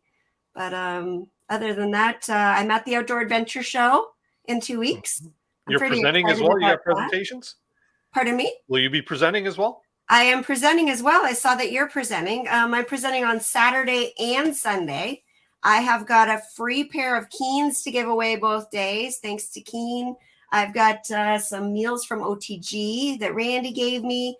I've got a bunch of winter camping, backcountry camping courses to give away. And Pure and Eyes and Svensa, I think, is sending me some prizes. So nice. The talk, maybe it might not be that good, but you can still win some good stuff. So there just sit through it, and then there you go. That's how I get the crowd, Kevin. See, I never even thought about free giving shit. away prizes at my talk there. You I got might have to time. make something like that happen. You got time. Yeah. I don't know. I'm interviewing Kevin and Hap, so that's I just heard about that. That's amazing. And I want to see that. Do you know what time it's? So. When is it? 12 till 12:30 at the Paddling and Adventure stage on Saturday. That's right before me. There you go. So there we go. 12:30. You're 12:15 to 1. I'm 12 to 12:30. 12:45. I'm at 1:30 on Saturday. Okay. So far. So yeah, they haven't posted it yet. Yeah, interesting. Going to be, you know what? It's going to be nice to see. Like, we had so much fun at the campings or the symposium, meeting people and finally getting out there to rub elbows and stuff. Right. I was so surprised how many people were there. David and Matt did such a great job. Last minute, like 1 month ahead of time. Yeah. And it was just like any other show. You couldn't even tell that there was a difference. Like, yeah, I see David keeps popping in and out of the basement down there. I don't know if he's is he waiting? I was waiting. You have to wait too. Haha. Yeah. Yes, I'm speaking about ultimate campsites, which is, I think it's a different kind of topic for me, but I did it for the Canucopia and Quiet Adventure. But it's different now. I changed it for the outdoor show because I had to cut 15 minutes off of it, first of all. Yeah. And so it's kind of cool. I think it'll be interesting. I don't know. My friend Kevin taught me to educate and entertain. That was my purpose. So as long as I do that and give away a lot of free stuff. He's a wise man sometimes, eh? He's a wise man sometimes. But are they still doing that? It's only a half hour still? I thought they were going to change that. We have a 45-minute time slot. But we're supposed to talk for half an hour, but there's 45 minutes in between speakers. So I'm about 35 minutes plus 5 minutes for prizes. I still got 5 minutes for the next person. I see overtime in our future, Kevin. Yeah. Oh, you're before me. Oh, no. Well, not that much overtime. No. You know how hard it is sometimes, even with this show, to keep it to 2 hours. It's like, it's difficult, man. Oh, that's Crystal will be there, like, get off the stage. I can't see Hap and I really going on and on. I can't see that. No, I can't see that. You and Hap together, first of all, I can't see. Second of all. I have an awesome picture of Kevin and Hap sitting at the Eureka booth 2 years ago, or at the last Canoe Outdoor Adventure show, and it's two of you just sitting there having a chat. And I gotta print that off and get both of you to sign it, because as I said, you guys helped me cut my teeth in canoeing, or like, we were big inspiration. And you have to bring Gary. Hap loves Gary. Nobody likes Gary. That's the point. He's such a great imitation of you and Gary, and it's really, really good. Wow, that's awesome. Well, you know what? I'm looking forward to running into you there at the show. Obviously, we'll probably see each other. Are you just the one day you're doing a presentation, Christina? Saturday at 1:30 and Sunday at 12. I'll be posting a whole bunch of stuff when it gets closer. It's too far away right now, and who knows if it's going to change. So, yeah. We'll see. Well, that's awesome. We'll see you both days, because I'm there Saturday and Sunday as well. But only I'll probably be there Friday too. Who knows? Yeah. Well, I had that opportunity too, but I do have to work for a living, right? So I don't work Fridays, so yeah. And for me to drive back and forth, I'll probably just I'll probably rent the couch at Ingo's house for Saturday night there, and but Saturday, Sunday. So I wanted to take a moment to say cheers to you. Look, I even cracked open a drink for you. That's awesome. Rare for me. Thank you. Happy 100th episode. You're almost there. Almost there, right? Yeah, I'm 100 away from number 200. I get to do this all over again, right? I just checked my video count. I'm at 494. So that's awesome. Oh, I have to ask, how are your courses going? They're going great. I'm actually going to put a promo on for the backcountry course. Oh, and I would like to donate as a prize. I don't know if anyone in the chat is new to either backcountry camping or winter camping. But if they are, send me an email at camperchristina@outlook.com. Tell me why you want either the winter camping for beginners or the backcountry camping for beginners course. and I will give one of each away to whoever tells me the best sob story or sends me the best email. How's that? Okay, you know What are you what, looking for? Christina, when you drop into the basement, if you pop into YouTube, the YouTube feed, Sorry, go in there. what? Make sure you put the link in the or put the post. Oh it in yes, the sorry, chat. I typed it already, and I just have to hit send. I did pre-do it. Hold on. Okay, there you go. And everybody, Send. yeah, there you go. They're great courses, and you know what? You'll even if you're not a newbie, so to say. I took the courses and I learned stuff because everybody does things differently. You know what I mean? And if you could pick up 1 or 2 pointers that makes your time out there a little bit easier, well, what the hey, right? So what the hey? What the hey? What I haven't heard that. Like, well, what the fuck is going on here, right? What the hey? You're on the paddling stage with Hap and Kevin? Yeah. Kevin's on the paddling stage? Yeah. Sorry, that just Hey, clicked. you know what? That'll be my very first live presentation. So Well, Kevin's always in a that's room. probably It's why just- they're it's putting me there. strange. I don't think there's a room this year. You know what? I have no clue. I just said, yeah, I'll be there. Because they changed the dates, right? So, and I only have Saturday. I can't go Friday or Sunday. I'm doing other presentations. So, so I said, yeah, I'll be there on Saturday. And I really haven't even looked at the email yet. So I do know I'm presenting on clarting the French River. And actually, what's the sweet sound? Oh, good Lord. Yeah, so who else is presenting? Christina, you would know more. Canoe Hound, our very Okay, own yeah. Dennis from Canoe Hound. I saw Hap up there and Preston. That they only have they have up as special guests right now, which is the 3 of us. Okay. I thought Preston was in Hap and Preston, and they don't have anything else up yet. No schedule, nothing. Yeah. Okay. Yeah, they're As of today, I don't know if it's up now, but yeah, it's pretty slow. I thought Preston was away in some other country. I thought so too. He But is, he's, and he's you know on what? the special guest. I actually have something from Preston to play here, so that's oh, cool. Yeah. Is it making a pizza? I want to see it. Oh, okay. Stick around for a second, Christina, and I'm just going to everybody. For anybody that's knows who Preston Sear is, he's the one who is the organizer of the Paddle in the Park contest, and he sent me this yesterday, and it was greatly anticipated or received, anyways. Congratulations to Dennis and the Canoe Hound Outdoor Adventure Show on your 100th episode. That's amazing. It's a great accomplishment. You should be very proud of yourself. You have created a wonderful channel with great topics, great people. I'm so sorry I couldn't be there. I'm away doing a bit of different kind of paddling, but I just wanted to send a quick note and to congratulate you. This is no small feat. It's a great show, great guests, just an amazing job. Way to go. You identified a need in the outdoor industry, and it's been filled. And I look forward to 100 more, 200 more, 300 more. Just keep at it, Dennis. Congrats. Talk to you soon. Well, Preston, if you happen to be watching this now or later, thanks very much for the video. It means a lot. Yeah. And I don't know why you'd be rushing back for the Outdoor Adventure Show. And he's obviously in Europe somewhere. Yeah, he's been out there for a while too. He's working. He's working while he's on vacation or something. Good for him. And, Good for him. yeah. 'Cause I know he had a little bit of a scare last year when we were planning. Yes. Yeah. He seems to have recovered well. So that's awesome. That's totally awesome. He's another spy. Another spy. What yes. is with the spy thing? I don't know idea. I got to get a life. I think Kevin's got a spy himself. Somebody looking over his right shoulder there. Right? I got to get out more. I got nothing. I come home and it's like, all right, Christina, you know what? If you want to stick around for the green room, feel free to do so.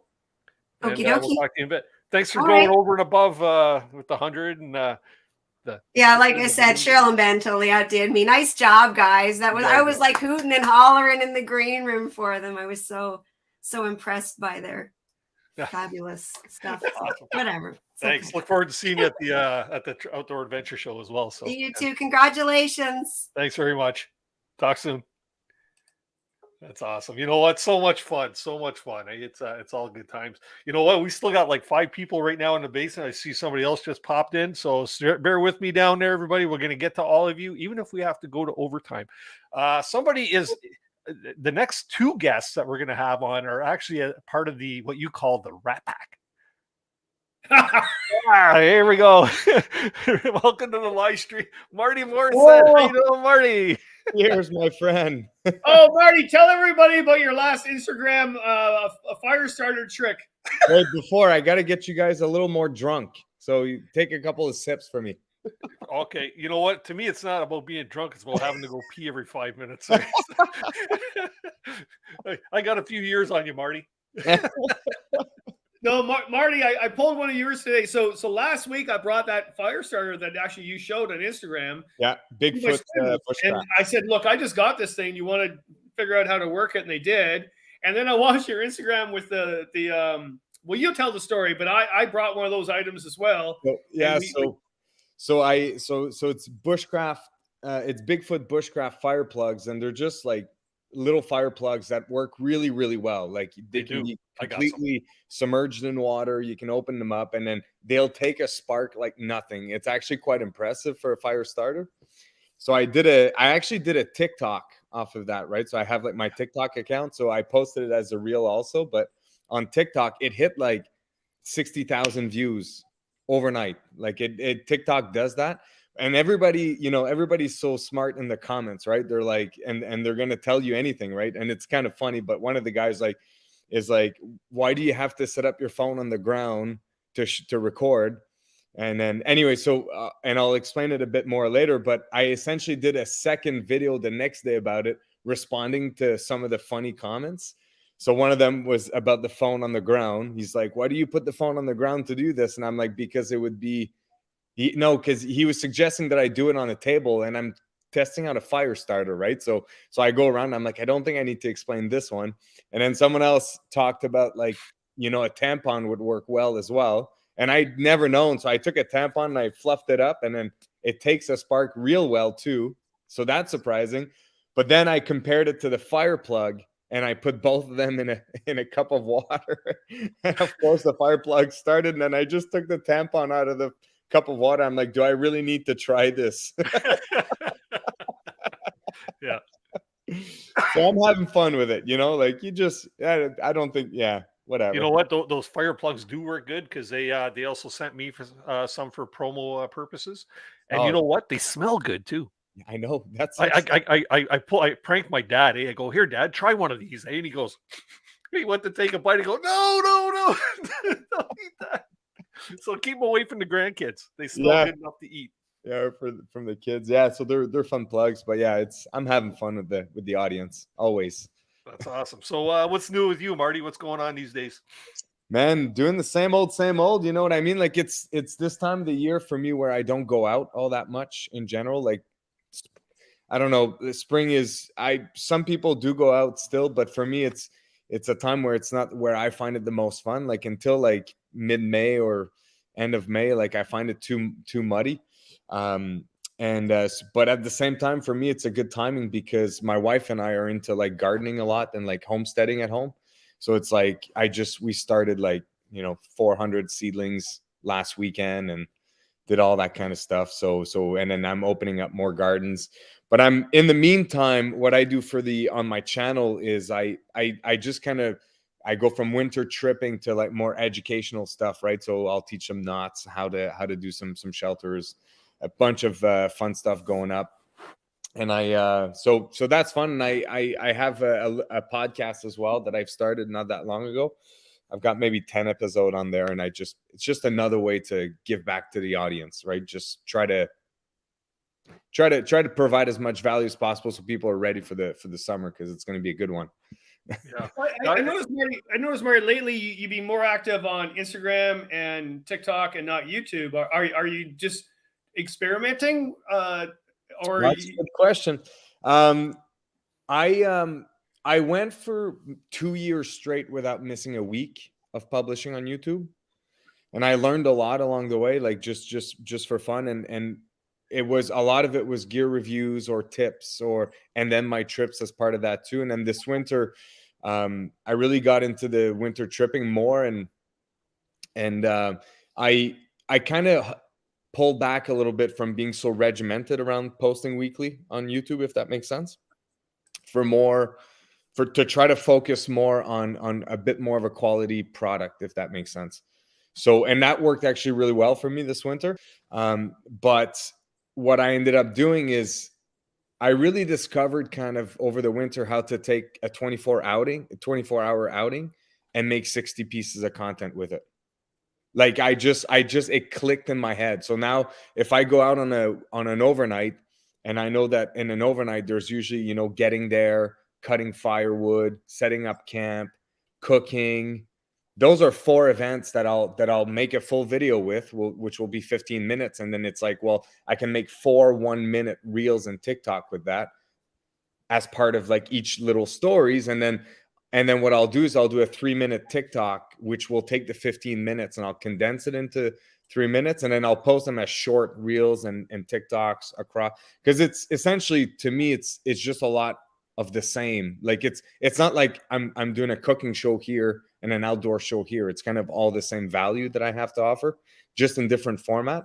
And it's been a really fun storytelling experience for me. Like, just like, okay, I have 15 minutes. How can I tell that story in 3 minutes now? And it makes sense. And it's been artistically engaging to me, at least. So hopefully the audience like it. So when you went out with the Rat Pack, and you'll have to explain what that is, whatever. But you were the second to post. So Xander was the first. I actually thought you were the first, but Xander was the first. Who else has posted? Chris Prouse has. Okay, I'll try not to forget anyone, but definitely Chris, myself, Xander, Jim has posted. Who else actually is that? And then I know Ted is about to post. He's supposed to post this week. Ted Barrett as well. And I'm just trying to think here. Am I missing anyone else? Oh, Alexis Outdoor, Karina. Yeah, Karina did, yeah. Karina posted as well. And I think that's it. Because Jason, Mike, and Adam, I haven't posted. They took pictures. And then Nate didn't post. Tosh didn't post either. Britt and Tunis didn't post. So there are people on that trip that sort of said, I don't want to post. I'm just having a good time. Yeah, some people just went, like Brad and Leah also didn't do anything. So like some people, like I think Britt and Tuna, their camera was failing on them, so they're like, I just don't want to mess with that, if that makes sense. People like Brad and Leah, they're like, we knew this was going to be way too much fun. I didn't want to waste any time with filming. Yeah. So like I didn't know what to expect, right? So and then and then some people just was Jason recording anything? No, he took some little quick footage, a couple of pictures, some really He's nice sneaky pictures. though. He's sneaky though. He'd be recording, you wouldn't even know it, and then he's going to put out this full-fledged production, right? And it's going to be like top-notch class A1. Maybe he did, but I think for a lot of people it was just a way to not be in each other's. What's funny is that we didn't talk a whole lot about YouTube.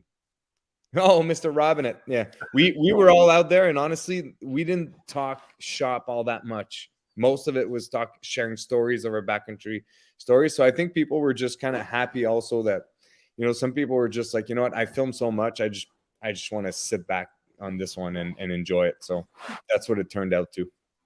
That's cool. That's really cool. Yeah. Yeah. I couldn't put it away. Wow. Well, that's awesome, man. So do you have anything that you got coming down the pipe as far as any adventures? I know you said you haven't been doing too much, but anything we can expect soon? Oh yeah. I just, finished a really busy winter, and I've got a really busy summer ahead of me. I've got 1, 2, 3, 4. I think I already have 5 trips planned. I have all the dates booked, destinations to be kind of announced. And also one of my big goal for 2022 is to do a lot more collabs with other content creators. So I'm finalizing some of those details a little bit. So I don't want to kind of give anything away and then it not working out. So it's going to be a bit of a surprise for the audience. But we've got some, and for me, it's never anything crazy. Like I look at Canoe the North, they do some massive trips, and a lot of other people out in the niche do that. I work full time. I've got 2 kids and a wife that doesn't do the backcountry thing. So it's my trips are a lot more like the average Joe weekend, week long. But I am breaking my longest. I am going out for the longest and that I've ever gone before in the backcountry. I'm doing 2 7-day trips, like separate trips. And for me, I had never broken 5 so far. And one of which I'm doing with my kids. So my kids went 4.5, close to 5 days, my 9 and 10, Charlotte and Rosie with me last year. And then this year we're going for a full 7. So I'm super, super stoked about that. Cool. Yeah. Good stuff. Well, it's good to hear, man. Yeah, I enjoy watching your stuff, and you know what, you're doing some good stuff. I like your fast paced take on the way you're doing the videos. You sound polished. You sound like a YouTuber, man. Those ones that you're straight to the point, right? I try to not waste anyone's time. But man, Dennis, what you've done here, a lot of people, congratulating you on your 100th episode. And obviously that's a huge feat. But I think that, probably one of the coolest thing that I found with this live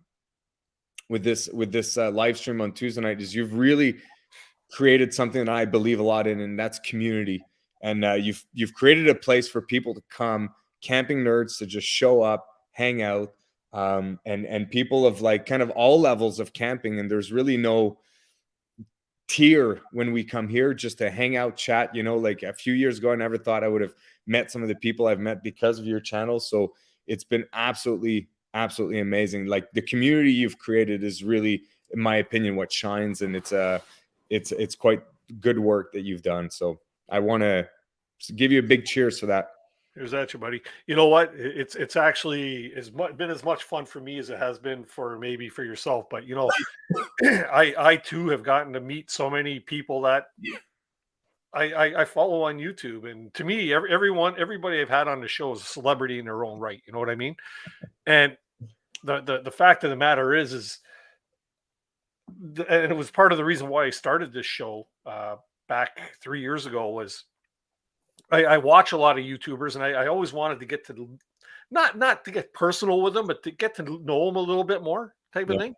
And that's what the show has really done. It's opened my eyes up to a lot of great talent out there, some fantastic people that are very like-minded as myself. And you know what? Even beyond that is I have met a lot of people that follow me that may feel the same way, but you know what? I'm just an average Joe, man. You ever see me on the street, come up and talk to me, because I absolutely love it. It's a great opportunity. So it's it's one of those things too. Like at least for me, when I started to create content, it was the same thing. Like it was a way. It was a way for me to get closer to the community of outdoorsmen, for sure. But as a creator, like I'm so passionate about creating. Like it's in my blood. Like it was music once. Today, that's what I'm doing. It's like it was also a really cool way to get closer to other creators, of people that understood the struggles of what we're doing and sharing how we storytell in different ways. And that's like been like super fun as well. And I can completely relate to once you decide to create on YouTube. What's fun is that it does open up the door to a lot of the other content creators, because now you can speak the same language in some sense, if that makes sense. Because it's more than just outdoor tripping. Like there's an art form to it, if you will, and it's hard to explain unless you're doing it, if that makes sense. No, yeah, you know what? YouTube's a tough gig, right? Yes, man. It's a very tough gig, man. Unless you're a diamond in the rough and you hit that magic market. It's got to come from passion. When people look at what I do, like, and just the amount of stuff I've published, they're like, how do you do it? It's like, it's just passion. I'm not special. I just like it that much. It's like, I don't watch TV. That's all I do. Like, I love that stuff. Yeah. Yeah, you know what? We're unbelievable. I'm looking at the clock. We're coming up. I It's know. 10:09 now. I got a feeling we're if We should if bring, everybody in the chat is good, we can do a good bout of overtime. Who's next? because I Bring can my see we friends got- up next. Yeah, Bring- we got like bring 5 them more up. people in the basement already, and I'm expecting more. So if everybody's good, yeah, man, you know what? This is good. You know what? Anybody can come and go as they please, but no, it's yeah. I Don't can't- talk as much as Kevin. It just makes I don't know. I trip over my tongue too many times to talk as much as Kevin. So, well, Marty, you know what, man? Thanks very much for popping on. You know what, yourself and I can look through the chat. I see so many people in the chat. To everybody that actually shared out this live stream tonight on Instagram, Facebook, YouTube, and my stuff. email list. Yes. Oh, yeah. There you go. Right. Thank you very much. Like we've had up around a 200 viewer mark tonight, pretty much all night. We're at 186 now. I'm showing, but you know Well what? deserved. It's been a good night. So if people want to just keep going, if you have nothing better to do, let's go until like what Well 10 deserved, o'clock man. or whatever. Right. So yeah. I'm exhausted already. I know. Well, you know what? You can go for a pee break if you want, Kevin, because I might have to do the same pretty soon. So. Marty, thanks very much, man. Here's a knuckle to you. I appreciate it. See you around. Kevin, have a good one. The next people are my favorite people. Bring them up. Yeah, man. Well, you know what? You know the next people coming up. It's another couple that we had on our couple show, so you'll enjoy this part. Cheers. Okay, Marty. Thanks, man. Wow, man. Yeah, you know what? That guy does a lot. He does a great job with his videos too. So. Yeah, he's doing really good on Instagram and TikTok. If you haven't watched him there, the knots he's doing lately, really good, really good educator. Yeah, for fantastic. Sure. For everybody in the chat or in the live chat over there that might not be aware, maybe you come in late. Going across on the bottom is the ticker, a way to enter our giveaway for tonight. All you need to do is visit or send me an email to coesprize@gmail.com. Tell me what your 2 favorite episodes of Canoe Hounds Outdoor Adventure Show have been, and you'll be automatically entered. And we have great prizes from KIHD Products, Algonquin Outfitters, Hunter and Harris Paddles, Novacraft Canoes, Canoe Hound Adventures. We have additional swag thrown in like chaga syrup, and we got all kinds of great things. Ashley and Keenan donated some stuff. Camper Christina donated some stuff. So you know what? If you want a chance to win, by all means, please do enter. Okay, you can't win if you don't have a ticket. I know Christina is still kicking around as well. Christina, maybe put your link in again so people have the opportunity to try and win your prize. For Christina's prize, you're going to be dealing with her specifically because she'd like to see her prizes, which are a couple of her camping courses, online camping courses, and she wants them to be able to go to a newer or somebody that's kind of learning the backcountry camping thing. So by all means, Christina, I'm sure we'll include that. Up next here in the stream is a favorite couple of mine, especially the cutie. She's a cutie. She's a great leather worker by all means. She's created a few pieces for me. We got Tunis and Richards. How you doing, guys? Mr. Dennis. Richards. Thanks for the kind words. Yes. Yeah. Congratulations. Yeah. My gosh. Also, kind of upset that we're behind Marty because he stole everything we wanted to say about you. Yeah. That doesn't matter. I just want to let everybody know that's in the basement. I still see Kevin, Johnny, Colleen, Nolan, and Sean. So you guys will be up very soon. Guys, what is going on? Oh my gosh. There's life. Yeah, life, right? A lot. Planning trip. Brittany, first, I have to thank you very much for the belt that you made for me. I showed it to my daughter. Whoa! She made you a nut. What? Yes. I'm a famous author. I don't know. Receive. Are you serious? What would you like, Kevin? Tunis and Brittany. Your pants Tunis fall and Brittany. We did some work together, so that's we did a little collabing, a little interchanging. Oh my lord! Show it to us. You got it? You know what? I can get it. So chat for a second, and I'll go get it. Give me 1 second. Okay. So Uncle Kev, what's going on? Well, let's talk about him while he's gone. Oh, good. I got nothing. He's a good guy, actually. Yeah, he is. So, you guys have done some trips. So you were also on the Rat Rat Pack. Pack, yeah. We were. Yeah. Oui, And oui. and you didn't always coming back. Stop, talk, don't talk. So how was it? Good. Yeah. I actually, the one I should forget that we've already talked about that. One trip I thought was really cool that you guys did. Was it your Brittany's your dad, or whose dad did you go? Was it the winter one? Yeah. It was my dad. Did you My see dad. the resemblance, Kevin?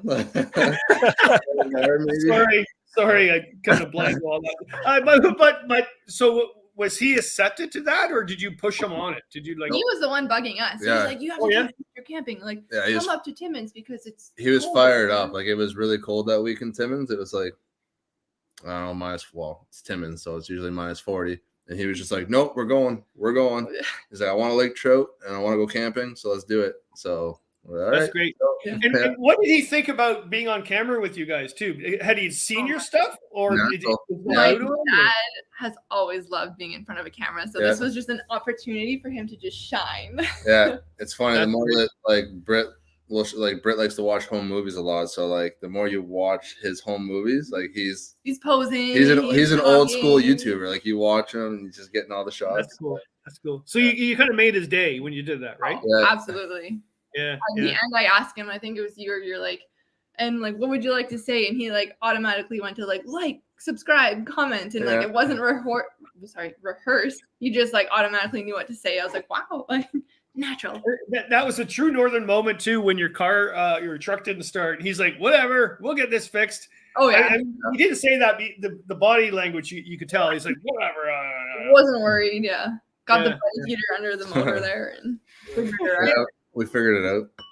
Is it nice to actually bring your family into your videos, or is it sort of a scary thing because you're getting popularity and stuff? And do you want to do that or not? Like, As long as they're comfortable with it, Yeah. I have no issue.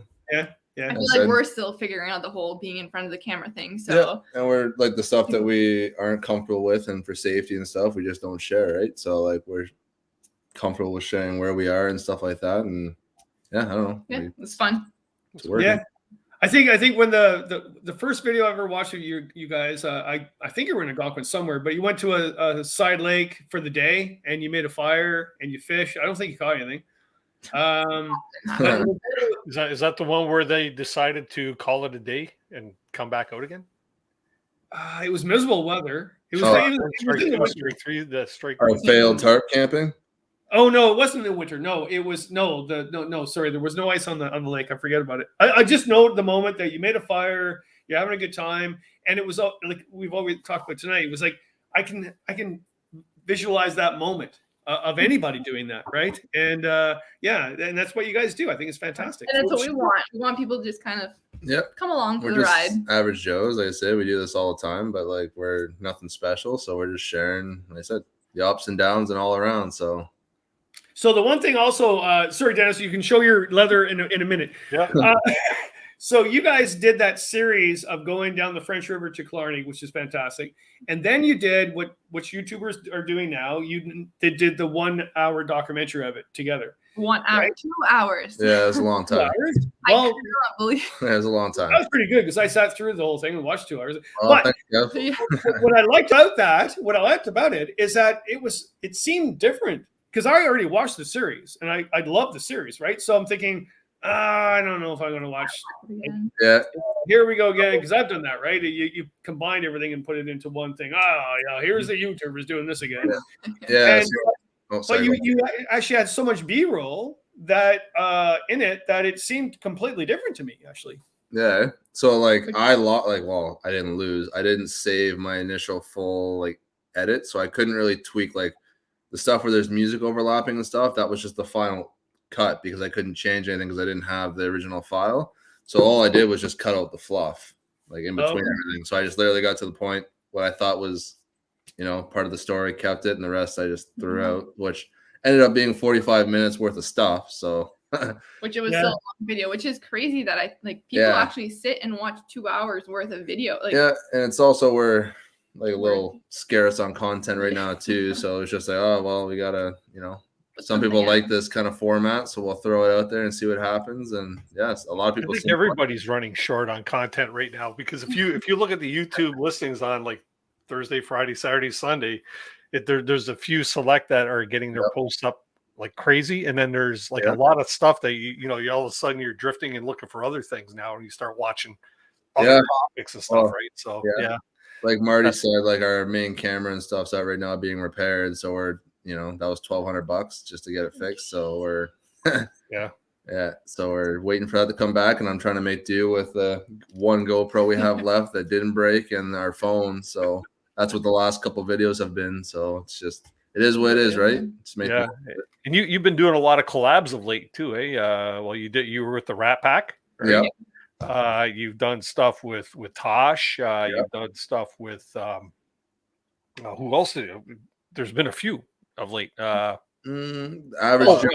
Karina, right? Yeah, Karina, and then the Average Joes. They're more of a fishing niche, but like there's lots of people, and actually that's a lot of our focus this year is just hang out with Marty, Karina. We got some loose plans with Camp Christina and Nate and Jim, and I'm hoping to do a girls trip. You got to help somebody catch a brook trout, right? So. Well, you didn't answer my email yet. I sent you dates, and I haven't heard back from you. So. Right now, I got a deck of cards, and I'm shuffling the deck right now. That's fair, man. But like I said, if you got a spare, if you got a spare 2 days, we can meet somewhere down in 60 and just get you on something. But man, that's the Kevin laughs, right? Did we actually catch fish or something? Whoa! Did you see my last video? I caught something. So I got to show this off to everybody. This is the belt that Brittany had made for me. And we did a little crazy thing there. I did him some Tunis Richards Freak of Nature decals. Freak of Nature, no more Tunis Richards. It's just Freak of Nature now, right? And I haven't even got my bottle that I got one on because I did keep one. But anyways, so for those of you that don't know, Brittany does some awesome leather work. And so we had this belt done, and what I had asked, I'm going to go full screen on this here so I can show it off properly.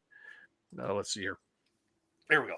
So essentially, I wanted my dog on there, which is Molly, and she got that engraved into it, right? So Molly.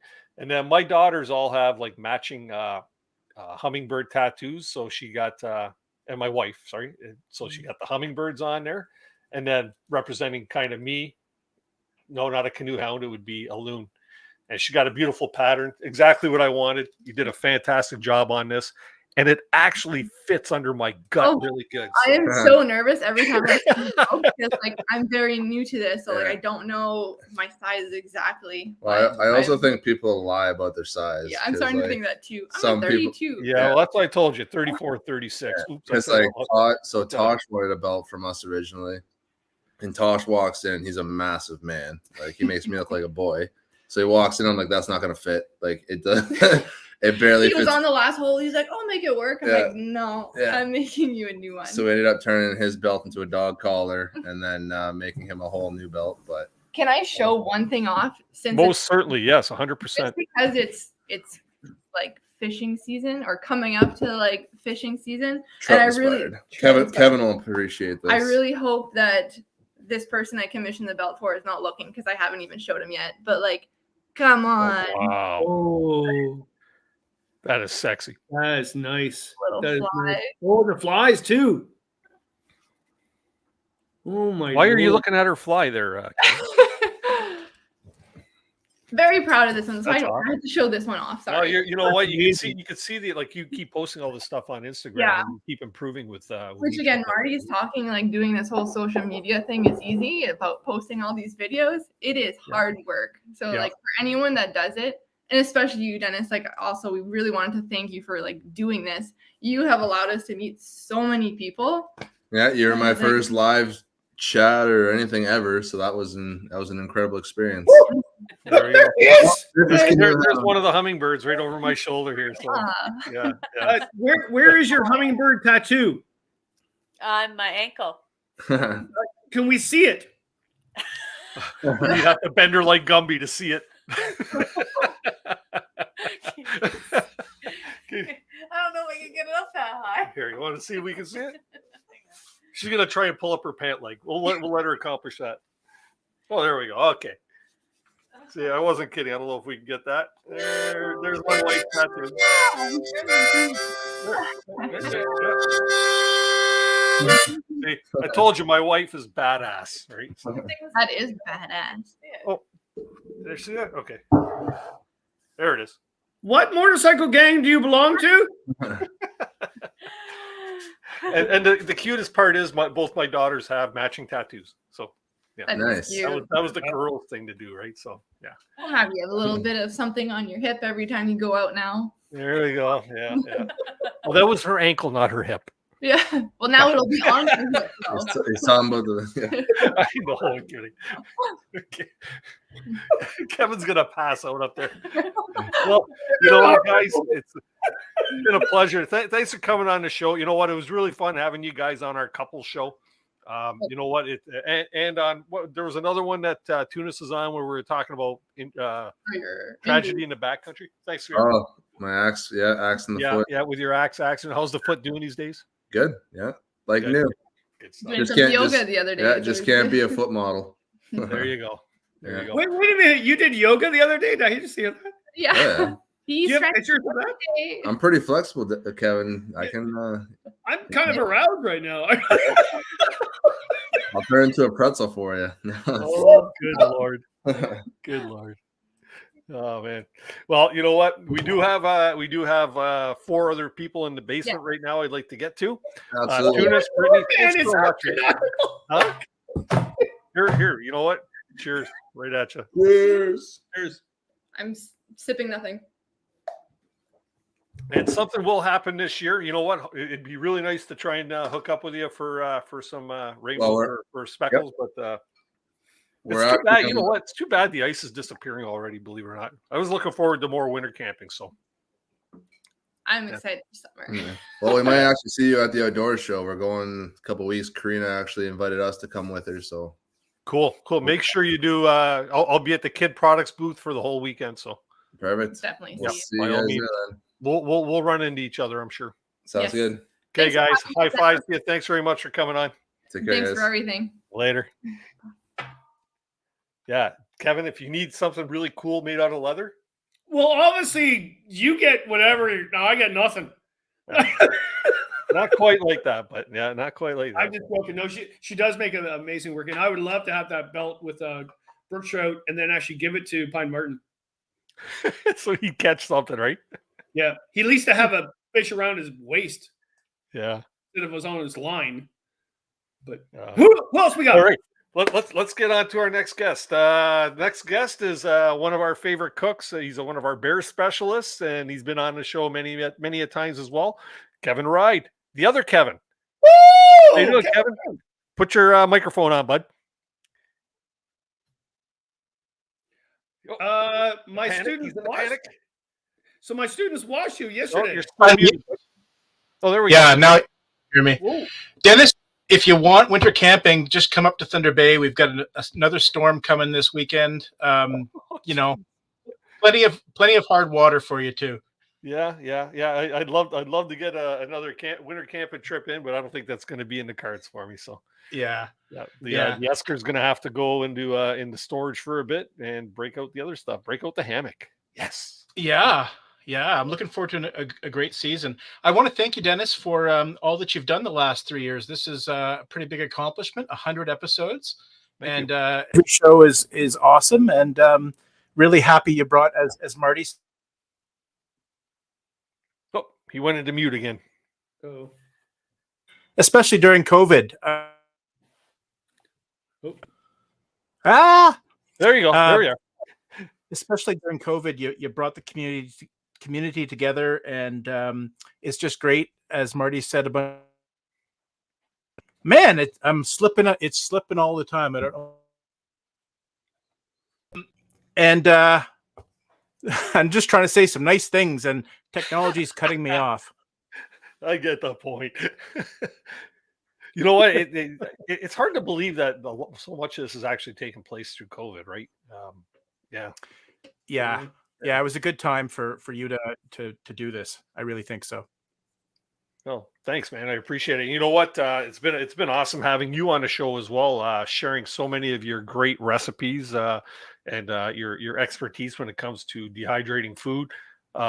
when we did the bear special, the input that you had for like, you know, your bear knowledge and stuff like that was a very, very, very well received show. So that's actually one of my biggest number show, actually.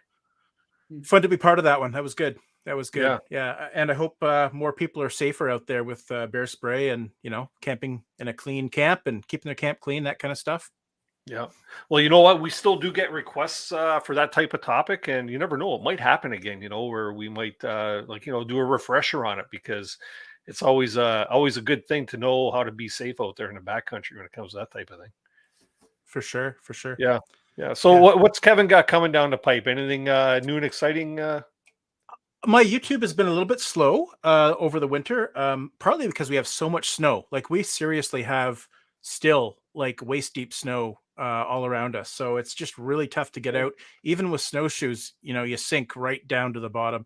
So videos have been slow, but I got a lot of ideas and a lot of trips coming this summer. And the book is doing really good.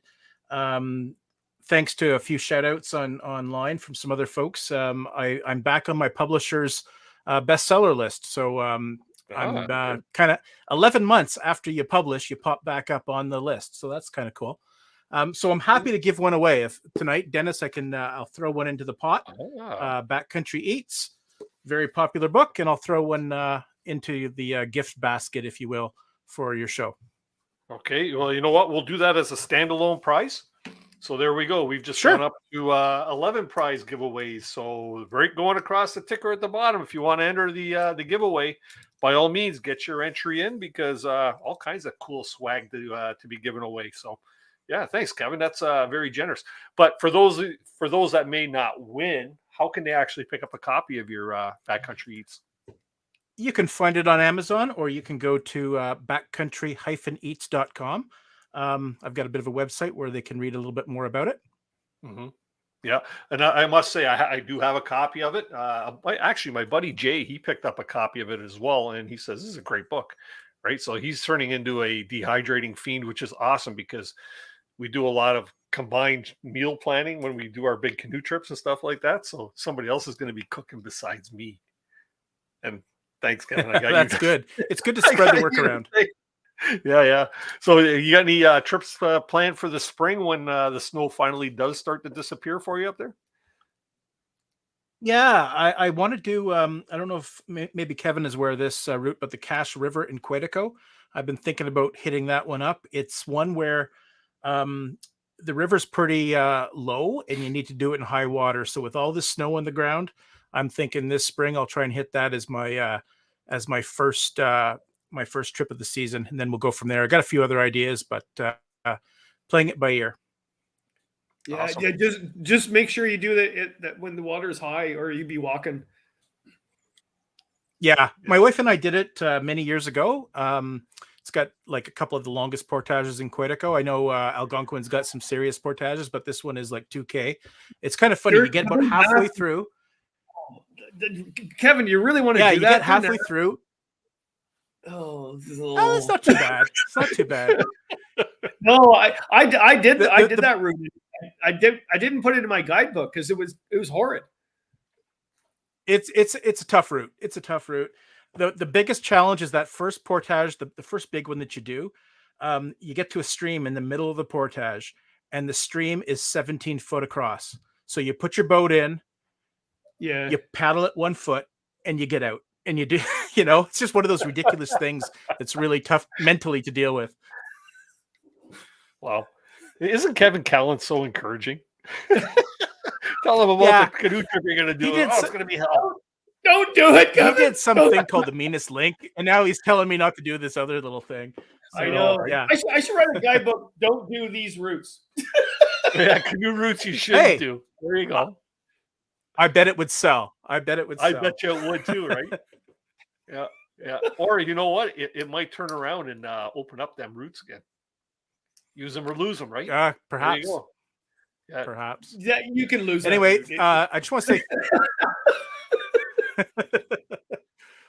I just want to say thanks again, Dennis. I got cut off by the technology earlier, and you've really brought the community together, and it's been super awesome having that happen during COVID and here in meeting new people virtually, and I think connections occur after these shows, and that's a wonderful thing.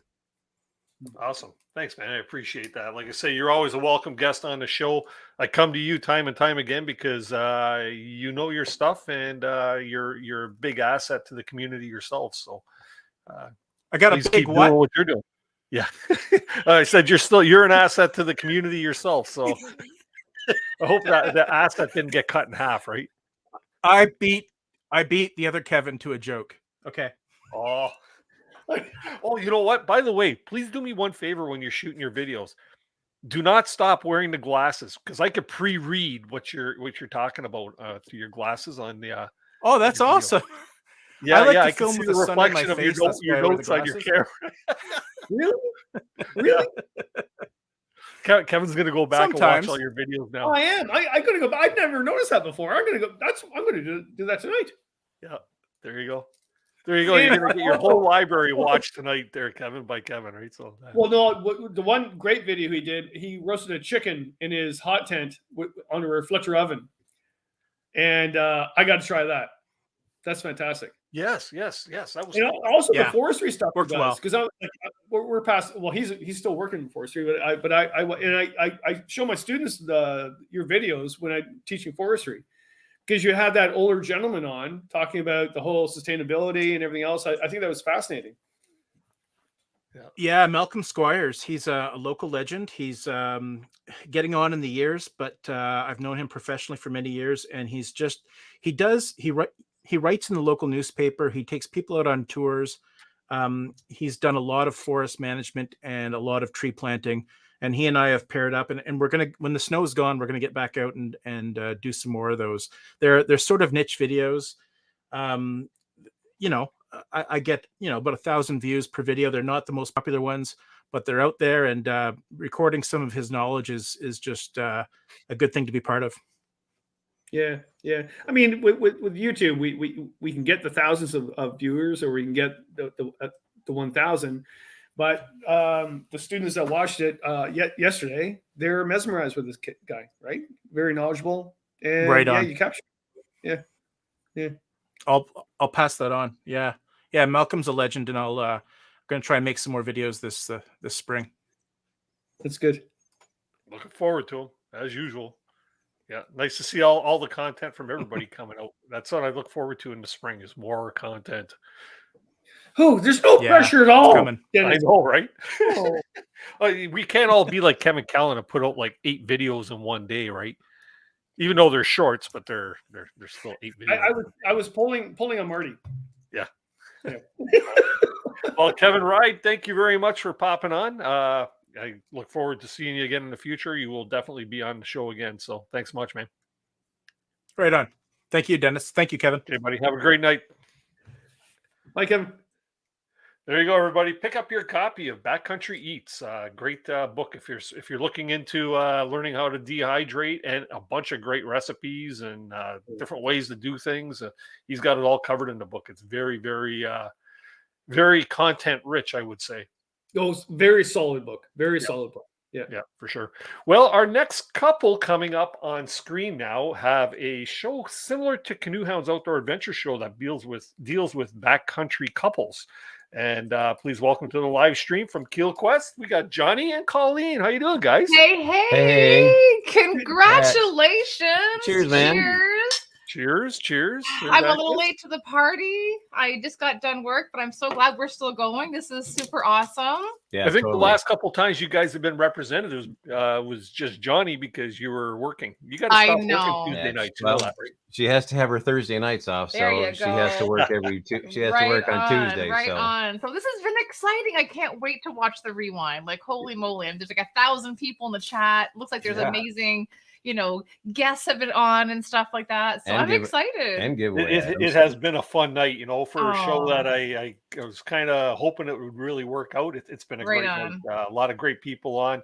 And it's a testament to the guests that I've had on the show in the past that, it's just been, I got class A people that are on my show. Let's put it that way. Agreed. Absolutely. It's been fun. Especially that guy. Who are you looking at? Especially Kevin. Yeah. You know, if it weren't for the guests on my show, basically it'd be pretty boring just listening to me blah blah blah. I doubt that. No. I mean, people tune into you and your content. It's been so amazing. So when you started this, Yes. did you even imagine that you would ever hit 100 episodes? Good question. You know what? I didn't know what to expect, in all honesty. I kind of had a concept for what I wanted to do with the show. Mhm.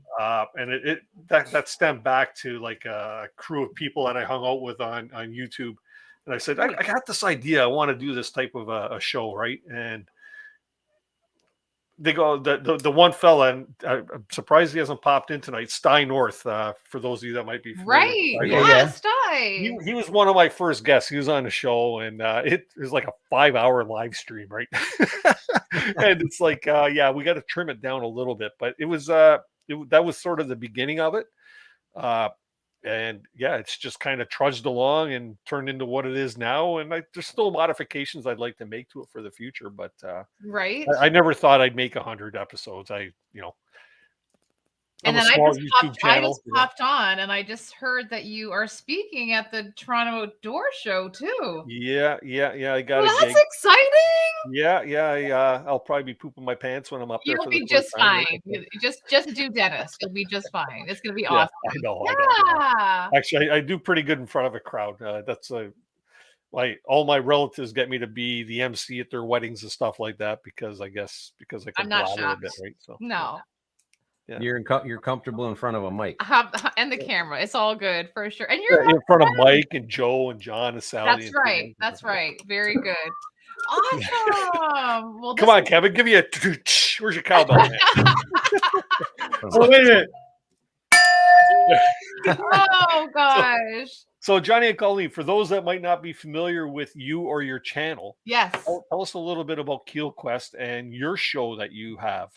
Yeah, well, we're a backcountry couple, right? I'm from Ontario and John's from Michigan. We live here in Michigan, and we love to do backcountry stuff. We paddle, we trek, we camp, and we overland. And we just love doing it together. And we've had a little small YouTube channel. And obviously, we've watched you and love what you've been doing in your kind of correspondence and bringing the community together. And people have said to us, wow, how amazing is it that, you are this couple that love to do it together. And I was like, is it amazing? And are people doing this? And then we found that, yeah, there's a ton of couples out there who are enjoying everything together. And we are on actually episode 35 this week of our season 1. Thank you. Yeah, thank you. And actually, I think our couple's in the house this week. We actually are interviewing the Ontario camping couple this week. Oh, okay. Yeah, I just became familiar with them within the past couple of weeks. Yeah. So Rob and Sabrina, we're excited to chat with them. That'd be a lot of fun. Our last week's couple, actually, they're in the house. We saw them, Mad Hippies Life. So yeah, this is their first episode, first time coming to the Canoehound show. So we just wanted to say, hey, and we love that we have this kind of cross-border connection, and we do a 1-hour show Thursdays from 1 hour ish. It's an ish. Well, it's like 7 to 9 ish, right? Yep. But yeah, so we celebrate couples in the backcountry who love to share stories. I like that, to 9-ish. I know 9-ish very well. Right, exactly. Yeah. So tell us about some of the bigger couples the bigger couples, but some of the couples that you've had on the show. I know you've had some big YouTube names on the show. We've had we have some bigger names coming, but we can't say it yet. No, we can't say yet, but that's okay. We've had Tunis and Britt on. Oh, we've had a lot of good Canadian representation, which has been nice. And I like that we have had Glenn and Carol, of course, from Canoe the North. They are fantastic people. Yes. Yeah. So that's really cool. Those two are awesome. There's some people in the chat here that need to come on the show here. Swifty, I like how you put that in the chat there. and some timber. Yeah, They're really good.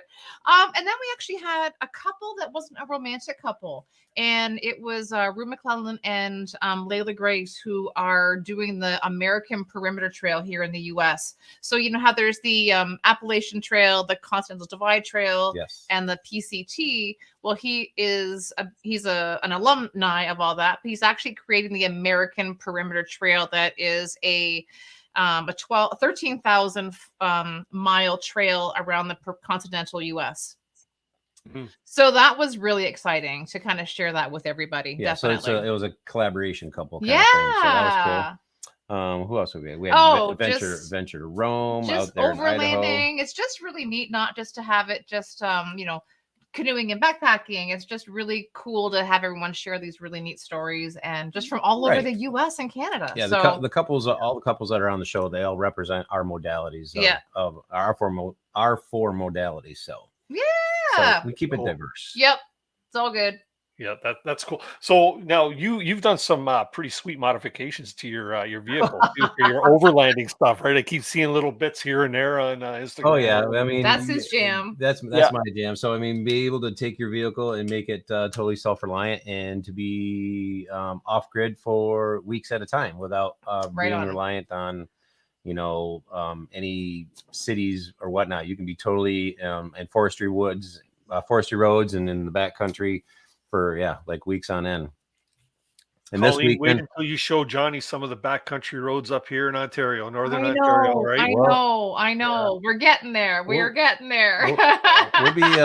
Hopefully, I'll be able to cruise some this coming June. So yeah, we're going to Algonquin the first week of June, so I'm excited for that. Cool. What? Yeah. What? Yes. We have our bug shirts, so relax. We're good. but that's timing was the only way that was going to work. Actually, so we're going June the 6th for 5 days, just up there, just for a quick little loop. We're taking my 2 grown boys, so I'm super excited for that. That's the biggest thing. I know.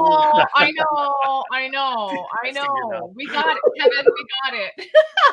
Oh my goodness. Hey, I just rewatched your bug shirt. He did. And your bug video just the other day. He did. Yeah. That was all fake. I don't go out in June. I know. But it's the only time that's going to work, and we got this. It's no problem. Yeah, we picked up our bug. We actually got a great deal. So from Rutabaga Paddle Sports, we got our at Canoeopia. We got our bug shirts at a discount. We did. That was cool. Cool. So Johnny, Colleen, where can people find what night and when can people find your live stream? So every Thursday night at 7 p.m. Eastern Standard Time, we have our show and on YouTube. Yeah. Colleen will put a post every Monday morning on Instagram and YouTube of the couple that is going to be on that show. So that's awesome. And it's been so fun just sharing stories and just knowing that there's other couples out there who are just enjoying it. Yeah, it's been absolutely super, super cool. Yes.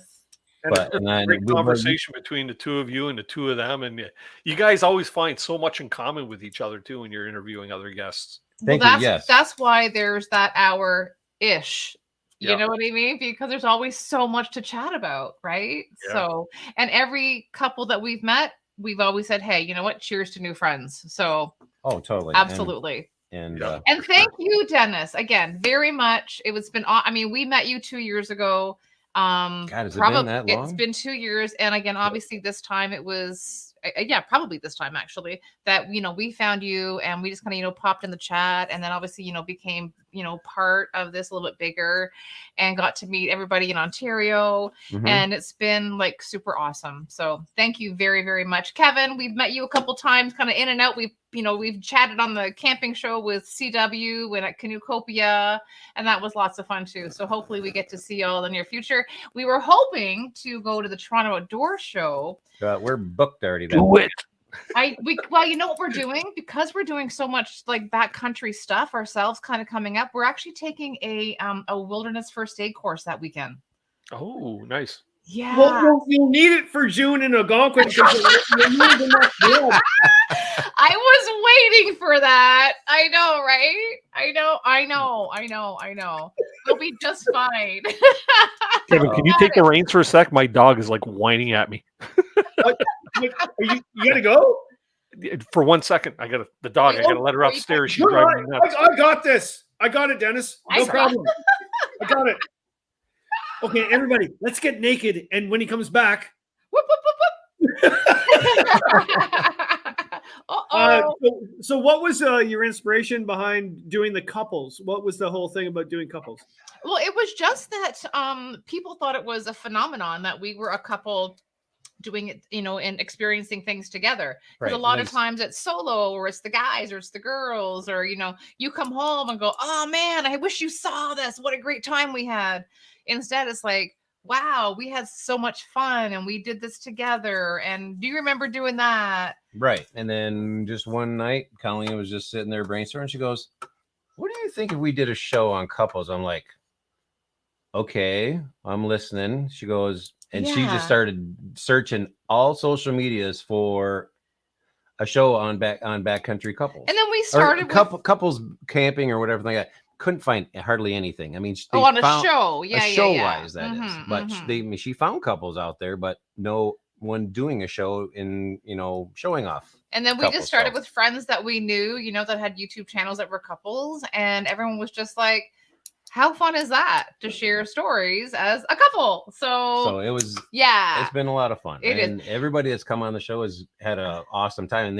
And then some have been like, we were like so nervous coming on the show, but then afterwards, like just sitting around the campfire and having, it's like a fireside chat. Like you're like, what you guys do. Just sit back, relax, and talk. Oh, cool. That's really cool. Yeah. And no regrets? No, none whatsoever. But I'm not lying. So we weren't going to do seasons, and we're approaching. As I said, we're 35 this week. We're going to end June the 2nd because that's kind of when we kick off to our summertime of of our backcountry couple. Yes, our backcountry couple adventures, right? So we're going to do a season, and that's 42 weeks. That's a lot of chit chats with a lot of couples. And you don't like 100 episodes is crazy. Yeah. And there's a lot of work that goes into it, Dennis. And I know Yeah. You know what? I strongly suggest that you do seasons. We're doing seasons. I typically try to get about 35 shows in a season, or thereabouts. Just because I want to play in the summertime, and I haven't got time to put together the shows. Absolutely. But those that enjoy the show will come back when you start back up again. Right. And you know what? And it's always another opportunity to build new clientele or new viewership or absolutely. So, for sure. And they understand. They know where you want to play to, right? So we want to get outside and enjoy. Absolutely. And and it takes a lot of time to do all the research. And there's just so many fun things. And I like all the little idiosyncrasies, everybody. That's my thing. I mean, that's what I like to find out. A lot of our guests have actually stated they want to come back on the show because we've had more to talk about. I know. That's the whole thing. We try to constrain that time frame like you do. So, which is a lot of times you can do a two-parter, right? Yeah, sometimes you can. You got it. Totally. So, Dennis, thank you so much again. 100 shows. Thanks for having us part of this amazing community. And we're heading up to Canada in June. So hopefully we can, hopefully we'll get together soon one day. That'd be really awesome. So cheers. And you know what? Some Tuesday night when you're not working, Colleen, we can get KUEHL on the show. Sure. We got lots to talk about. You got More it. than just a 5-minute stint. Done. Cheers again. So thanks, guys. Amazing chat as well. You guys were incredible. Thanks. Thank you. Check them out, guys and gals. Thursday nights. KUEHL. Peace out. The couple show. Yep. The couple show. All right. Everybody's going to get a kick out of this because our next guest here is drinking out of the jug. Yes, I seen you drinking out of the jug. Somebody with a lot of ambition, a lot of energy. Him and his posse, his buddies. Awesome! Woo! Nolan, how you doing, man? Good. See you, buddy. First of all, I want to say congratulations on 100 episodes. Thanks, Nolan. Appreciate it. Huge achievement, and yeah, I'm glad I could be a part of it. Unfortunately, the other boys, couldn't really make it. Everyone's kind of going their separate ways, got their own lives and stuff going on. So, but yeah, I mean, I figured I'd try make the effort to try and drop in tonight. So yeah. What did you do? What did you do on your big trip that upset them so much? Ate all their food. You know what? For anybody that's not familiar with Canoe for COVID, go back in my back episodes. Nolan and his 5 other pals, right? Yeah. It was 6 of us in total. Canoed how many kilometers? It was over 2,000. Yeah, in 60 days. So basically from Woodland Caribou. Was it Woodland Caribou or what? Yeah, it was up with Bruce and Wabakimi there. Yeah, okay, Wabakimi, and all the way to Ottawa. Incredible journey. Yeah, and also Callan says hi. He wishes he could be here, but he had work tonight, so he wanted me to send his regards. And I also just want to apologize in advance because I might not be super energetic because I started a new construction project outside my apartment, so it's been loud, and I'm on like 5 hours of sleep because it's finals week, and it's just a whole mess right now. No problem. Well, hey, I thank you for your patience waiting there. I know you've been waiting for quite a while there in the. Hey, no worries, man. It's totally worth it. I'm glad to have the opportunity to talk to you guys. What have you guys been well? Keeping well?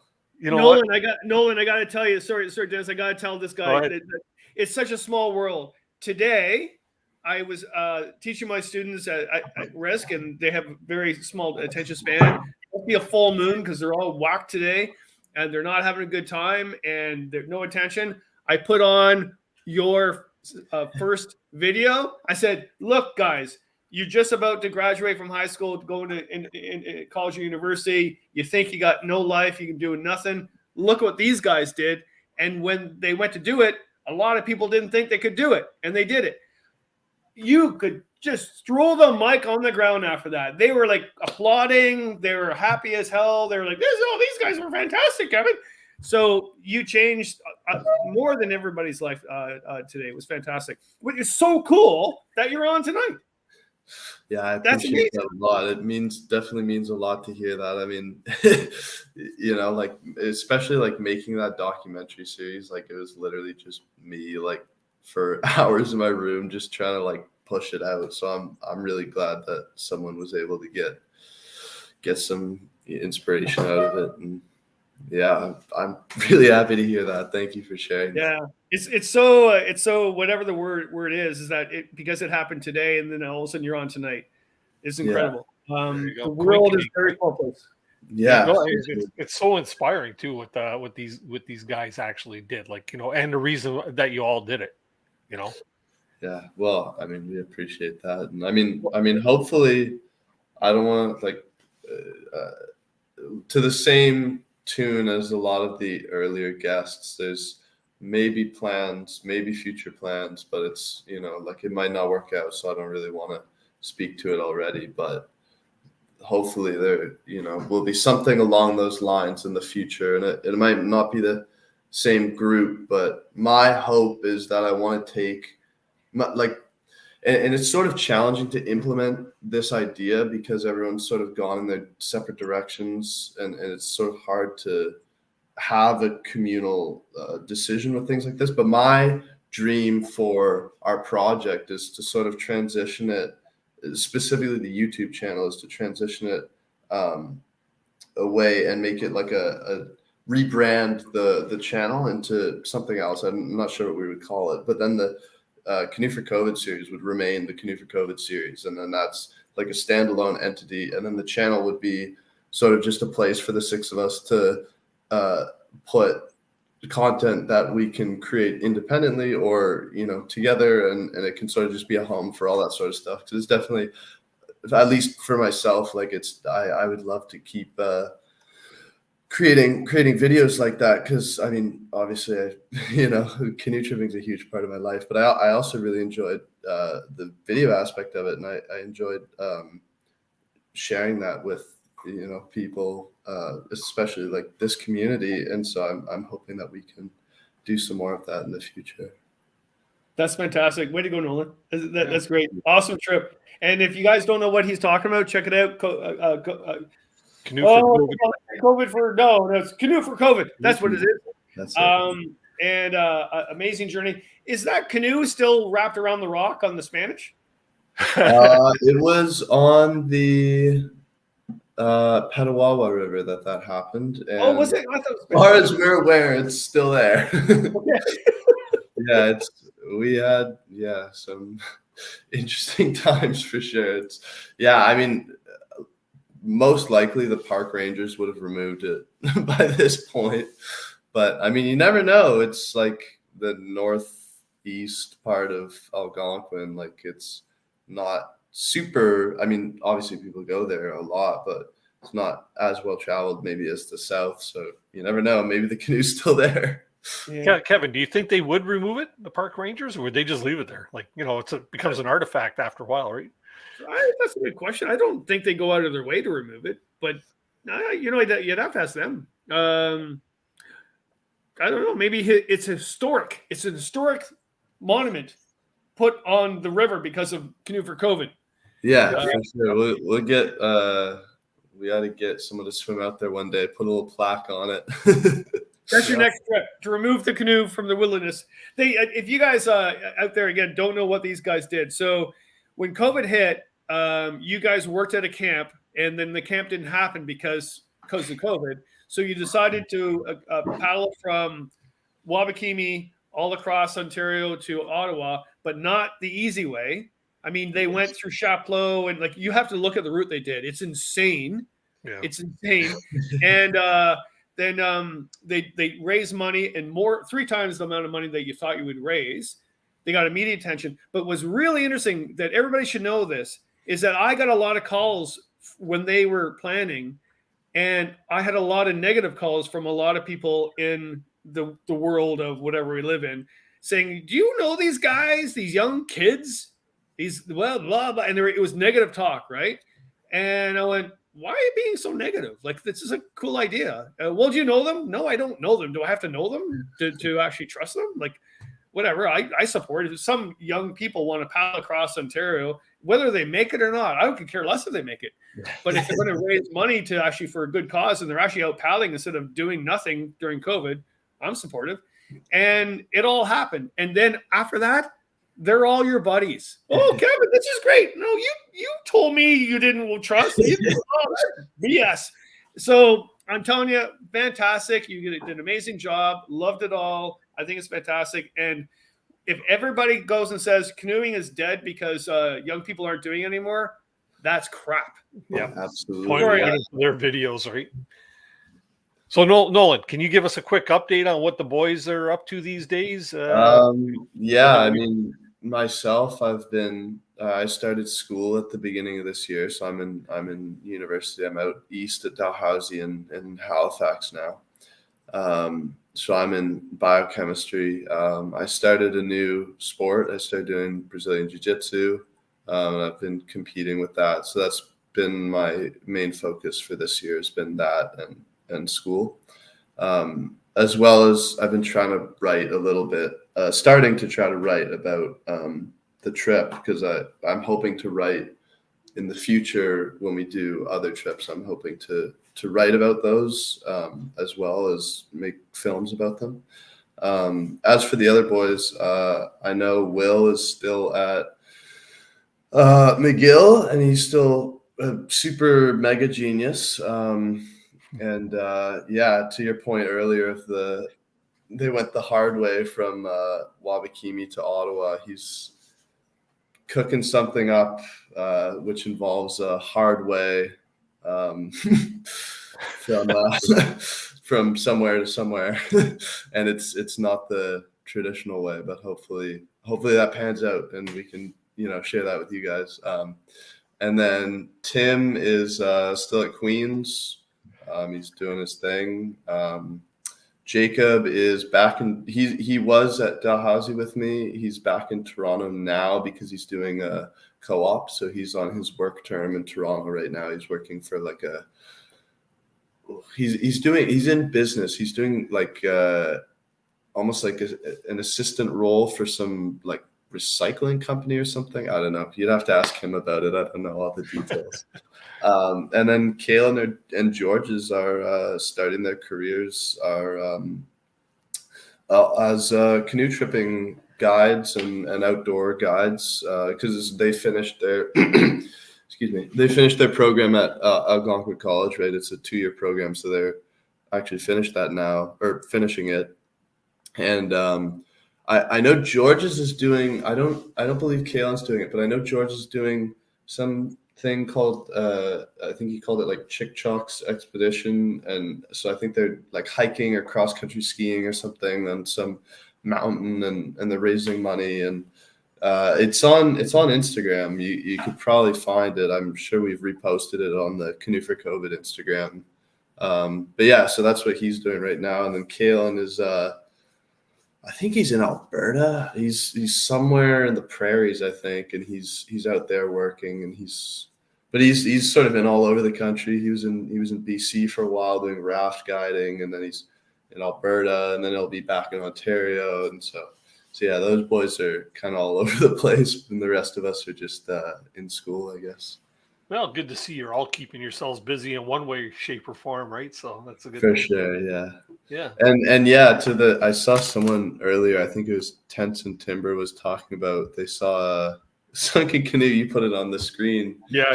Canoe on the Petawawa, and if it was what color would it have been? It might have been yours was red, wasn't it? Red? Yeah, the one we sunk was red, and then we got a replacement one that was yellow. If it was red, it was probably ours. So that's funny to think that it might still be there. Well, I'll have to see about going back, and I don't know if I'll be going to Algonquin this summer, but if I end up in the area, I'll have to check and see if it's still there. Right. Well, that's awesome, man. Good to see that you're still keeping busy and that you're still educating yourself. That's a good thing. And yeah, if you guys put anything else, or whether it's the group of 6 or parts thereof, looking forward to seeing something like that. Yeah, I mean, I'm hoping to keep it going. I know we've been sort of AWOL for the last almost 2 years now, I guess. Not really much been happening since the documentary, but if everything goes according to plan, then we'll hopefully be able to put some stuff out soon. And yeah, anyway, again, congratulations on 100 episodes. It's really I'm pretty much just echoing the sentiments of what everyone else has said, but like it's really incredible during COVID, especially how you've been able to bring the community together, both of you, in the way that you have. And yeah, congratulations. Thanks, man. Yeah, he's been a big part of it too, so that helps. Yes. No, you really have, Kevin. All right, Nolan, thanks very much, man. I appreciate you popping on, and keep in touch. I know, something else happens, I'll definitely have you back on the show again. So that's a great thing. Okay, buddy, you take care. Tell the boys I say hi, and wish them all well for me. All right, cheers, gentlemen. Have a good one, and everyone in the audience. Awesome. Hopefully, see you guys around. Cheers. Stay safe, my friend. Cheers. Fantastic, Nolan. Way to go.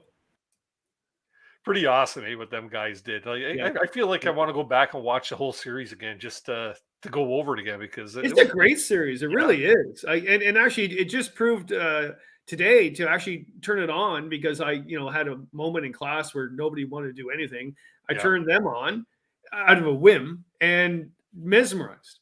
Yeah. In fact, the only other time those students have ever been mesmerized is when I put the video on of the guy that built the cabin in the middle of nowhere.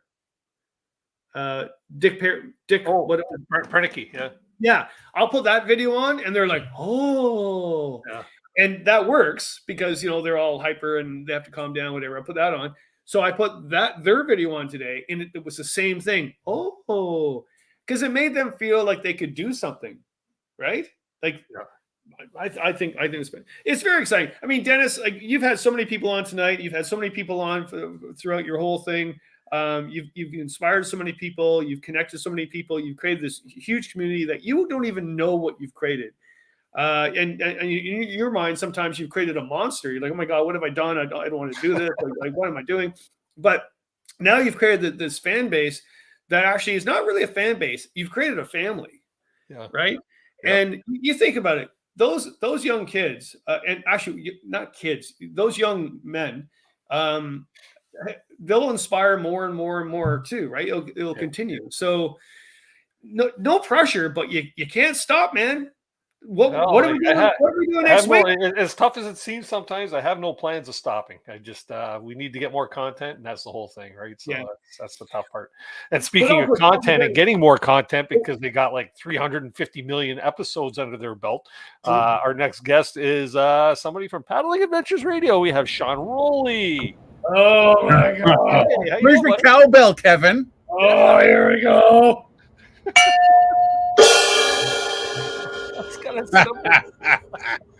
Yeah, you don't see when I'm recording this podcast is I got a whole drum kit right next to us. You drum too? I should have brought my drum kit down for this. I got drums, I got guitars, you name it. Jack of all trades, master of most. Wow. Gosh darn it, that would have been fantastic. I should have brought my drum kit down for this. Shoulda, coulda, woulda. Sean, what the hell's going on, man? How you doing? Congratulations, Dennis. 100 episodes. I know it's not all that easy.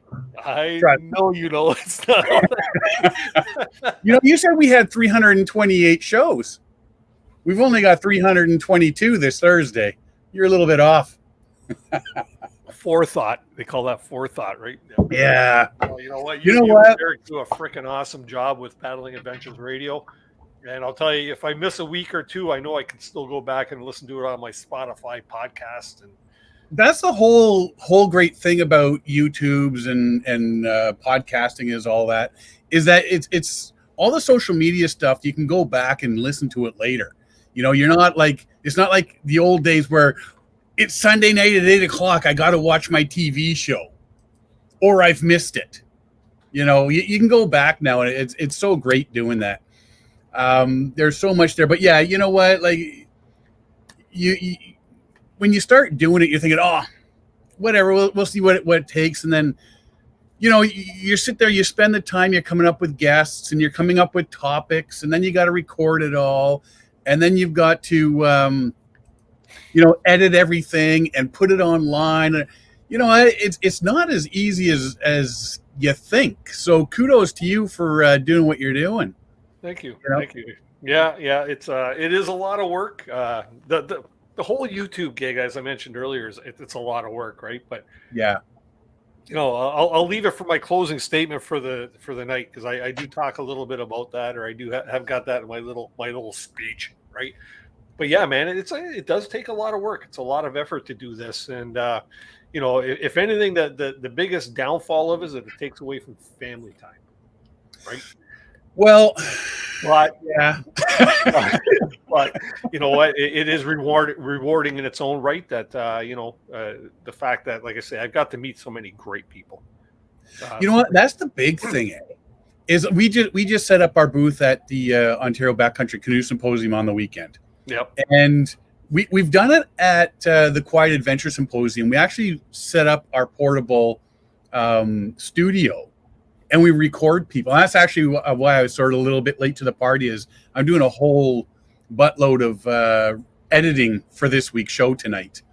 But when we're standing there and you're not recording, and people are coming up to the booth and they're saying, "Hey, you know what?" Or even when we're at campgrounds or backcountry, we've met people on portages. They say, "I listened to your show," and it's. Thanks for doing the show. We really enjoy the show. And you know what? We're not making millions off of these shows. I mean, we're not even making tens off it. Well, except for you tonight, Mr. Moneybags. We're all paying for shipping prizes. A lot of this comes out, like all the gear and the internet time, all that comes out of our own pocket. And we're doing this because we enjoy it. There was this goober about 6 years ago that told me, if you're doing this to make money, you might as well stop now. And the goober is that guy. See, Kevin, you're such a good influence on it. Oh, I'm such a wise man. We're talking to you. Not everybody. Oh. That was one of the things that you said to us, Kevin, was if you're getting in this to make money, then you might as well get out of it now. And that sort of, Oh, wait a minute. It's my mother. It's your mom, right? She's telling you to get out of it now. He always calls when he's on the show. How many times has my mother phoned when Put her on, Kevin. We'll put her on speaker. Oh, I should've. You know what? I should have. I could have answered that. It's too late now. Well, it's too late now. Way to go, Kevin. She'll get all confused. No, we're not to that. Anyway, sorry. Go ahead. You were saying what? You had told us, like you say, if you're getting into this to make oodles of cash, then don't. Stop now. Cash in your chips. Go home. And that's it. We have more enjoyment just talking to people and getting out and doing things and recording the show than, as much as everybody, don't get me wrong, people want to start chucking money my way, I'm more than happy to take it. But that's not why we're doing this. We're doing this for the community and to have fun and to meet people. And, I think the last time I was on your show there, Dennis, I'd mentioned about the one fellow that had talked to us about, he was going through a bout of depression until he started listening to our podcast. Mm-hmm. And he got out and started doing the paddling. And he's just having a blast doing it. And if we can do that sort of thing, that's why we're here, is it not? That's why we're here to get out there and get people on the water and have a good time, So you seem to be doing what needs to be done. Well, funny you mentioned that, Sean, is like, what, anytime I ever hear somebody say like, it inspired them to get out and try something, or sometimes when people send me an email asking for advice on a trip I've done, or, it's kind of hard. Like you feel it in here, right? Mm-hmm. You feel it in here. It's like, wow, man, like somebody's looking up to the trip, right? They're based on what we've said, so it's an experience for them. And, a guy like Kevin over here who probably hears that day in and day out, because the amount of people you've inspired to get out there and paddle, explore the backcountry, it's amazing, so. No, it makes us all feel better, because if we have more and more people out there, the more we'll protect it, right? Which is really funny is like, again, my mom's texting me, but I was at a funeral with her last week, and I was in my hometown, Milton, and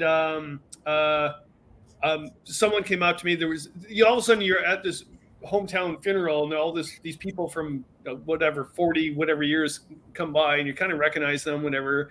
And you're kind of trying to make conversation and everything else. This one woman, she goes, "Yes, he's been on Dennis's show. Have you seen him on Dennis's show?" True story. I've made it big. Everybody around had no clue what we're talking about whatsoever, but it was really cool. And my mom goes, "Yes, he's been on that show. Dennis is a very nice man." Yes. She only knew. Sorry, Mrs. Callan. Oh my Lord, I can tell her stories. Oh man, yeah. So Sean, it was great seeing you and Derek at the Backcountry Canoe Symposium. It was a fun night. It was so nice to get back out there. It really was.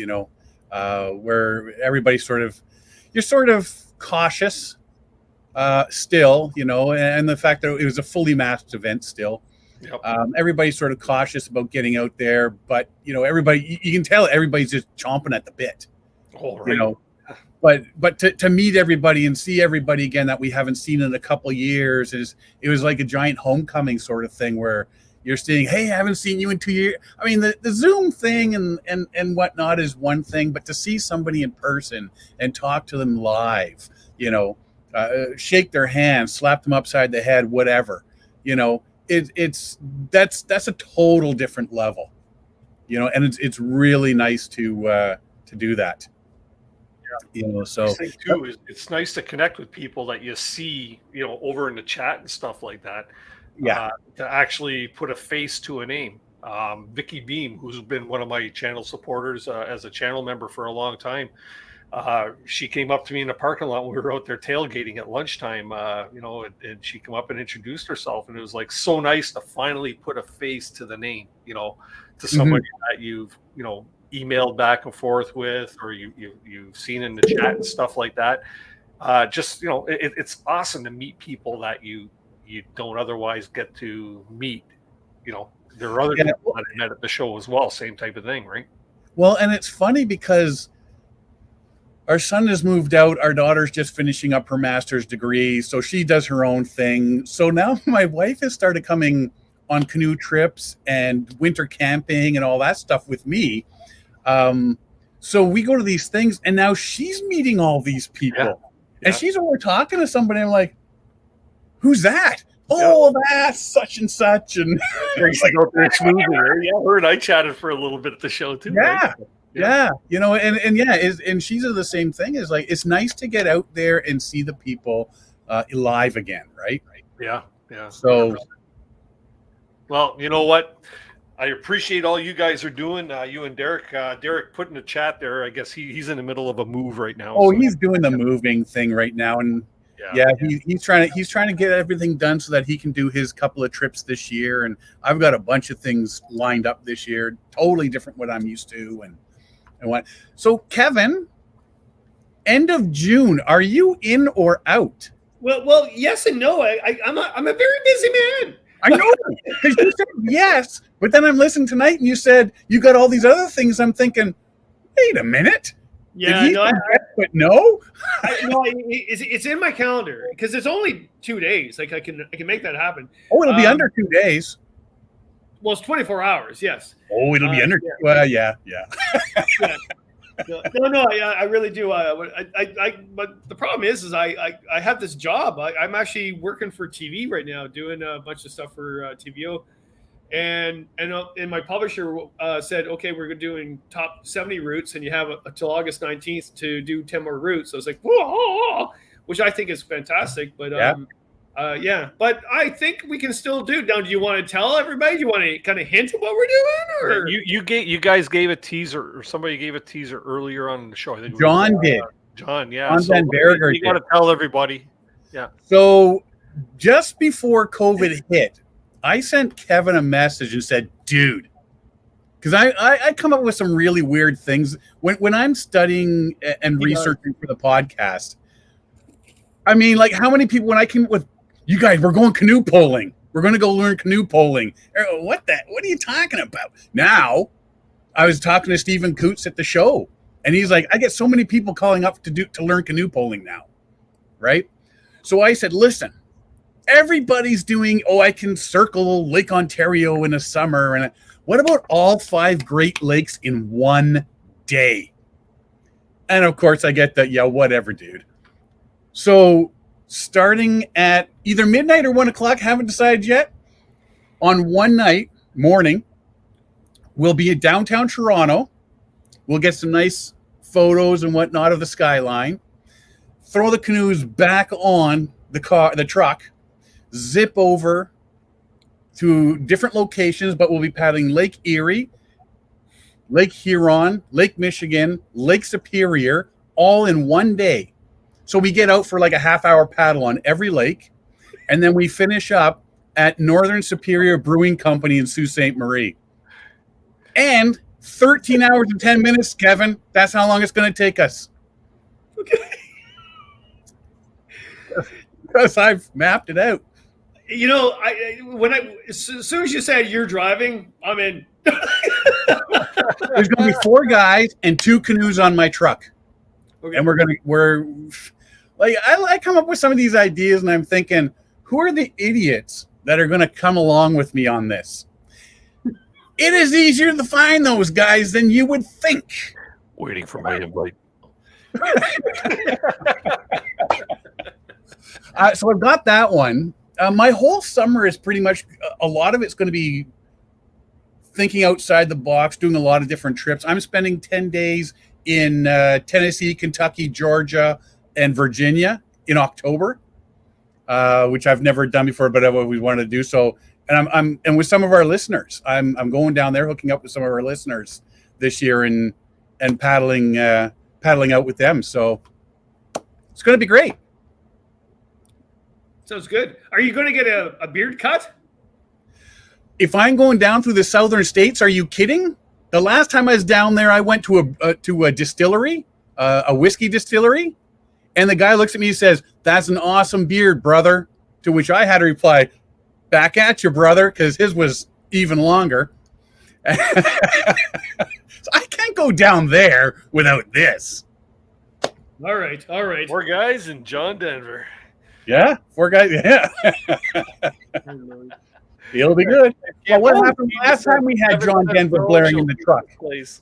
Oh my God! No, speaking of John Denver, this is amazing, and I'll do it really quickly because I know. Look, we're going into like what 5 hours of the show now. Yeah, we're in the triple overtime now. But this is amazing, and I can't make this crap up. I can't. So just before COVID, I was asked by the museum in not Lakefield, it's Lake. Oh, I forget. Check my social media. I put it out there. But the museum is reopening, and just before COVID, they asked me to present during it. I went, "Oh yeah, sure, no problem," and I do that, right? And COVID happened, right? So then now I'm doing it, and they said, "What can we do to make this more special for you?" And I jokingly said, "I would like a band to be there and play John Denver songs," just as a joke, because I'm a joker. The guy took me serious. It's actually, and that's why I can't be at the Toronto show on Sunday, because that's where I am on Sunday. Lake whatever museum, and I'm Kirkfield. Kirkfield Museum. They're having a band play John Denver songs before I present. That is freaking like I could die the next day, and I'd be all right. Well, don't, because I'm not hauling a dead guy around on this trip. Okay. I got limits, buddy. Not to do a Viking burial on the border. And it's true. I was born on the summer of my 27th year, because my first book came out when I was 27 years old. So I'm in Untamed Ontario. Woohoo! Sorry, I get excited. I got nothing. Well, I'm going to say thanks there, Dennis, and congratulations on 100 episodes.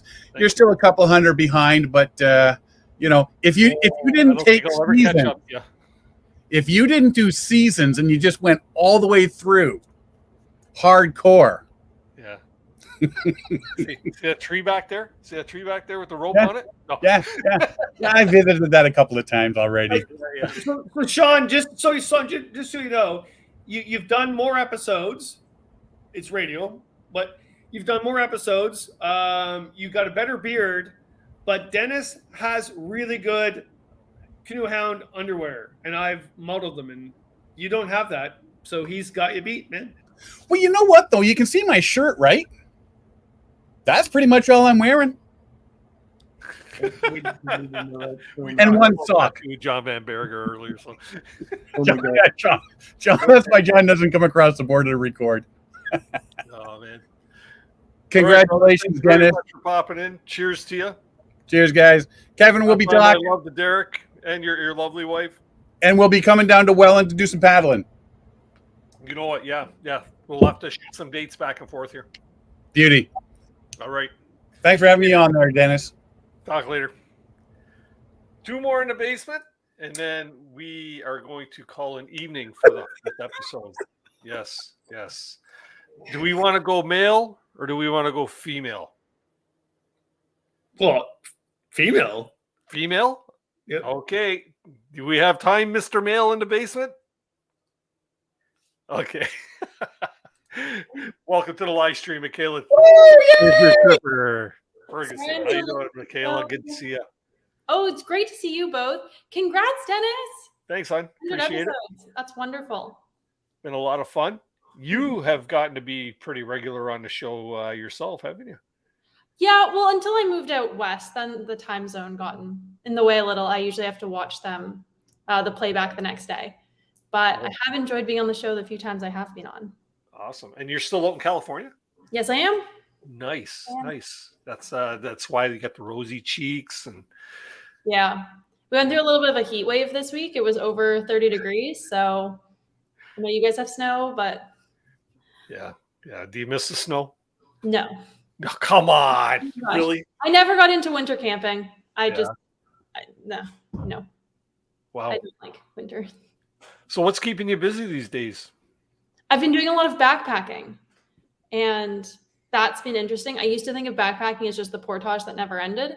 Mhm. And now that I figured out how to carry gear without it being unbelievably uncomfortable, I really like it. Definitely not as much as canoeing. I'm very loyal. But I have been enjoying it a lot. So Yeah. Are there no canoeing opportunities where you are? someone has told me about one particular river you can canoe as a day trip. Mhm.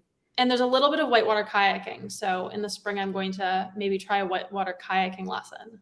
So yeah, other than that, yeah, there's not much. It's actually just hard to find water in general. It's a bit of a drought here. So Sorry, my dog has to poop. I'll be back.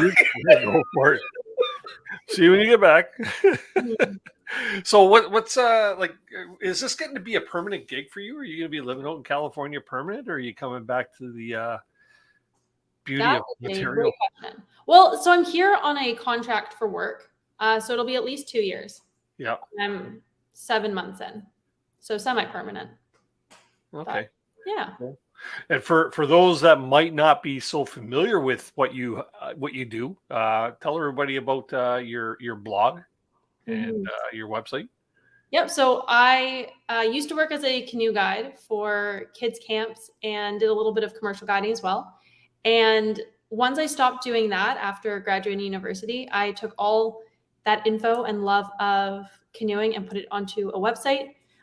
So it is Voyageur Tripper, as you can see below my name. And it's where I just share outdoor education materials and trip reports and all of the misadventures that happen when we're outside. And it's mostly just a place. I feel like there's so many wonderful people on the internet sharing these incredible trips.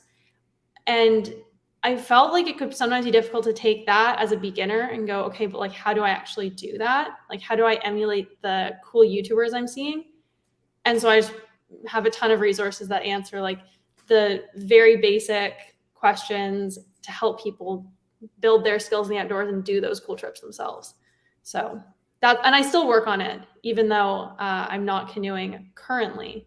I now have been doing like some backpacking and some hiking materials and just going through the backlog of all the things I want to talk about with canoeing. Cool. And you do have your hands in the fire for a few different things, because you've also have a online cookbook or a digital cookbook that you offer. You don't do hard copy anymore? No, especially from the US, the shipping would just be ridiculous. So right. I do it as a digital one, which is also nice because some people will print it and bring it on their trips, and a lot of people bring their phones on trips now, and so it's like easy to reference. So I had a lot of people asking me for a digital copy in addition to their hard copy, so just decided. And it's a very, very fun cookbook too, because you got all kinds of like you could tell you're a person that likes sweets because you have a lot of great desserts in there and stuff like that. So, yeah. And then you also have your trip report. Yeah. So once I was leaving Ontario and wasn't going to be canoeing as much, I basically just went around to all of the people that I know in the canoeing community, and together we've been writing these really detailed trip reports about canoe routes in Ontario, and it's now expanded into backpacking and a little bit of kayaking. I even have a skiing one coming out across Canada. So if you're looking for a canoe route in such and such a province for such a length of time at X level of difficulty, you can find them on the site. There's over 100 of them. And it's great if you're, the reason it came up was after everyone was going to the same few places in Algonquin, and places were getting just so overrun with people. It's like, we need an easy way for people to find routes that they just had no idea existed. Like, I didn't even know that Madawaska Provincial Park was a thing until I started this project. It had just never crossed my radar. And I'm sure that there are other people who have also just discovered like new places to paddle that they hadn't seen before, but then seeing a canoe route on the map with some photos gives them some inspiration for where they want to go. So I've been really enjoying it. Yeah. And where can people find this? Like how would they find your website and your link to your cookbook? The easiest thing is just to Google Voyageur Tripper. I'm the only one on the internet that chose to have that name. Something that's kind of difficult to spell makes it even easier to find me. And I trip over it all the time. Sorry. No, everyone does. Everyone forgets the U because I'm not French. Like, where did that U come from? But so once you're on my website, then in the top bar, there's the link to the trip reports, the cookbook, all the resources, everything's there. Cool. Now I'm obviously subscribed to your blog, so I get your blogs that you send out by email. Okay. And it's really neat because every time I get it, I think that you're sending me a personal email. The way you write your blog, the way you write your blogs, it comes to me and it almost feels as if I'm getting a personal email from you. You never respond though. Am I supposed to? I always I'm not supposed to, but I do get a lot of people that, because I often ask questions in them. Yeah. And I get a lot of people that respond like, I feel like you're asking me specifically, but I assume this isn't an email that just went to me. So like, do I respond? Do you answer? I actually read and respond to every single email. Okay, So, I will start yeah, responding. if you ever do want to respond. I will start responding. I don't mind chatting with you by email. That's cool. Yeah. Good stuff. So you got anything planned for the near future as far I can't say when ice is out for you because ice is not a thing for you. So yeah, the thing while other people are watching ice out, I'm just watching for like dribbles of rain. Yeah. Like something that will replenish the empty rivers. I'm going to Vancouver this weekend and we'll be there a few times over the next couple months. And then got a lot of backpacking trips planned for the summer. I went through the whole crazy California permit lottery mayhem, was successful in some places, was disappointed in others. So I've got a lot of things lined up, but one of the nice things about my area right now is that I've got a lot of public land around me. So lately I've just been on Thursday throwing a dart at a figurative map and driving off somewhere for a day or two of backpacking. Very nice. It's been very unplanned. Kevin, you have any questions for Mikaela? No, I think what she does is amazing. Thanks, Kevin. Your microphone went muted on you, kind of. Oh, that's what. Oh, there we go. Having you kicked it on the floor. Hearing you say, Kevin, you published your first book at 27. I just turned 27 on the weekend. Now I'm like, okay, I've got a year if I'm going to. You better. Can you hear me now? The dog got all excited after pooping and you're 27. Yep. Yeah, you should have wrote a book like last year. Like you got to get. I've fallen behind you. Well, you did write a book. You wrote your cookbook, even though it's not online. You might say that's not a book, but it's. Well, thank you. But, So you were born in your 27th year then? No, you were born in your 26th year because you put that book out. No, you put that book out 2 years ago. Yes, I did. Yeah. So you were born way before I was, and okay. Well, I appreciate you saying that. Now keep up the enthusiasm. Because really, you think about it. When I was doing writing too, like when I was really young, and there's a lot of people who said, "Oh yeah, you're a writer. Okay, whatever," and blah blah blah. And just ignore everybody. Just do what you want to do, and keep up the enthusiasm, and keep people going out, and yeah. And I don't think people are knocking you for anything, whatever, but just don't.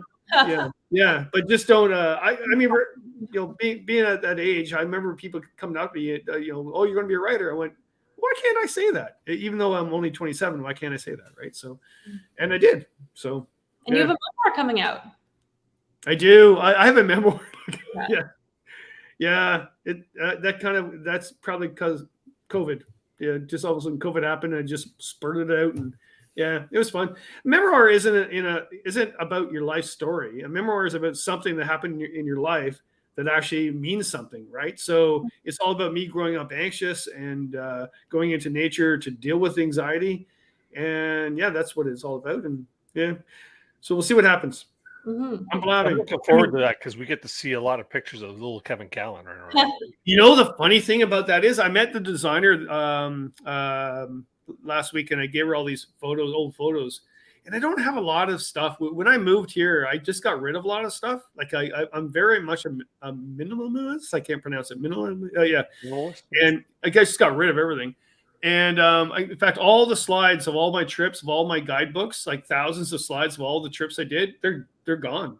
I got rid of them when I moved. I just completely destroyed them.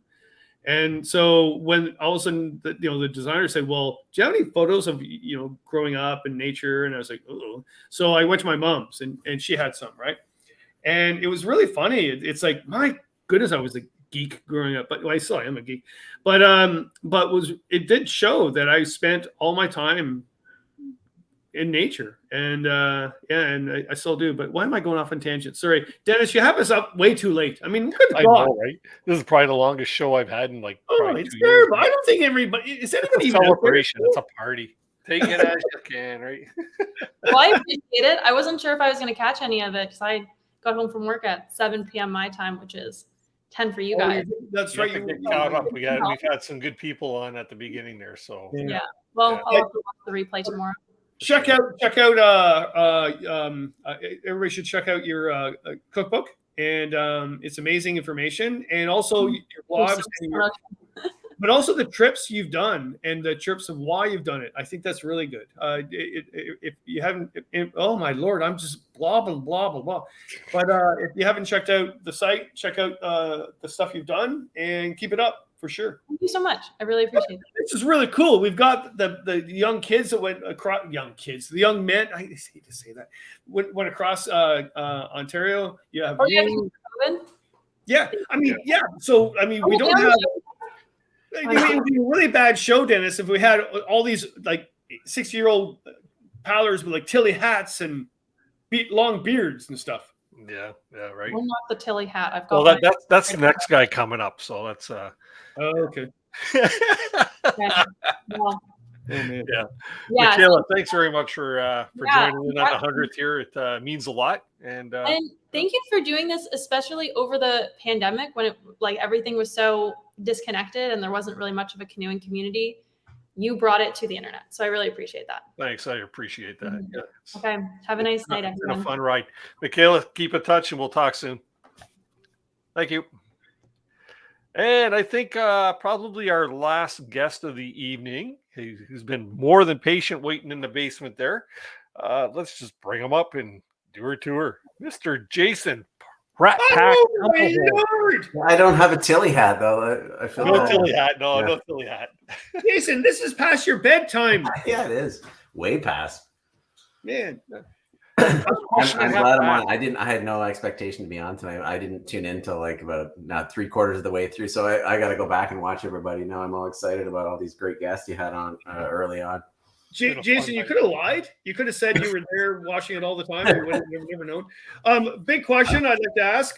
You were there with the Rat Pack, and everybody is wearing your hat. Oh, the tumble boots. So tell the story about before the trip. You had this idea of making this hat for the trip for everybody, and they all wore it. They're still wearing it in some of their videos, right? So was it your idea? Was it your partner's idea? Was it someone on the street's idea? Like what happened?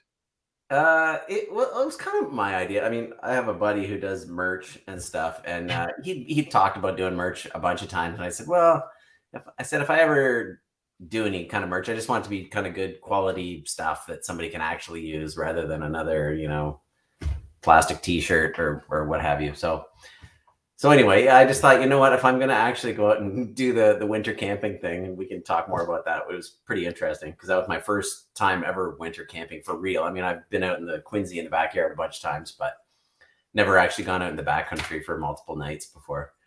But anyway, I just thought, if I'm going to be out there with all these people who are so, out there in the community, I was like, why don't I do something that initially it was my thought was, kind of a, well, it'll be a great promotional thing. But then at the same time, I was like, oh, why don't I make this something that might continue on afterwards? And that's sort of the idea, is that I want to, make another big batch of these hats. I only made like 40 of them. 20 of them were the wrong size. So I really only had 20 hats. So I gave them all out. But the idea is to kind of do it again and sell them and give half the proceeds to Project Canoe. You know, I just thought, what better way to kind of leverage all these people with such reach, you know, in a good way. And that's something to do. Yeah. And then I thought, you know, I'll give half the money to Project Canoe, and then I'll use whatever other money is made to kind of do it again, you know, like make something else, you know, some kind of hats or a nice, you know, merino wool tops or something, you know, just kind of try and knock off a bunch of things in a row, you know, make some good gear, make some good connections, and give some money to an organization that could use it, you know. Okay, goodness gracious me, Christine, look at that. My partner, where do I get the awesome? First of all, I'm surprised she's still watching. Yeah, me too. Thanks for sticking it out, Christine. Yeah. Oh my Lord. And also, if she wants your hat, that means it's a good hat. Okay, good. She'll take days and days to look at numerous hats and then decide which one to buy. So they're actually a really nice hat. They're not merino wool, but they're a pretty solid, not too scratchy wool, and they're made in the States, and they're not tight fitting, and they're actually a really good hat. I was pretty happy when I got them, and everybody I gave it out to was like, "Oh, great, another piece of swag," you know. And then they tried it on, and they're like, "Oh shit, this is a pretty nice hat." It's funny you say that, because at the Backcountry Canoe Symposium, Brad and Leah Jennings were there presenting, and Leah had her hat with her. Oh, did she? Oh. Yeah. Well, I couldn't believe it. Like, Nander wore it for a couple of trips, and Joe had his on for a couple of trips, and they've kind of given me a few video clips because I'm going to make a little promo when I finally, you know, release some more hats, which I think I'm going to wait till, you know, probably the next fall or whatever. So anyway, yeah, I'm thrilled with that people have kind of taken to it a little bit, and yeah, whatever. We'll see what happens with it. Well, let's go back in time with that too. Like, so I want to say one thing, Kevin. I just want to say congrats to Dennis, because I know everyone's falling asleep and peeling away. So I just wanted to congratulate you, Dennis, on 100 shows. And I know it's all been said a million times already tonight, but it is pretty awesome, this sort of little, you know, online community that you've created. And you know, I would say that I never would have gone on this Brat Pack trip or met a bunch of people that I have since being on the show and connecting with people. And so, yeah, I think ultimately that's what's so awesome about it, is just all these connections you've made. And yeah, it's kind of one crazy big family with multiple tendrils reaching out in so many different directions, you know? Mm-hmm. Well, it's been fun having you on the show, not once, but 2 or 3 times, actually. Yeah. Right? You know, a couple times were solo shows, and then another one there at a separate time. But, you know, it's really good. Like I say, this show wouldn't be the show without guests like yourself. You know, yeah, I fill up some content, but you know what? People enjoy seeing the guests I have on the show and the topics that we have on the show. So it really does make a difference. The quality of the guests I have on the show. So you know what? It's as much a tribute to all of you as it is to myself. So. Oh, it's great. It's great. Yeah. Sorry, I cut you off there, Kevin. Go ahead. No, it's fine. No, I'm fine with that. I was going to ask you though. So, if you watched some of Dennis's show, what was your most favorite? And that's a pretty tough question, actually. But the one that you needed to be home Tuesday night to make sure you watched. Of tonight, you mean? No, of the entire his entire.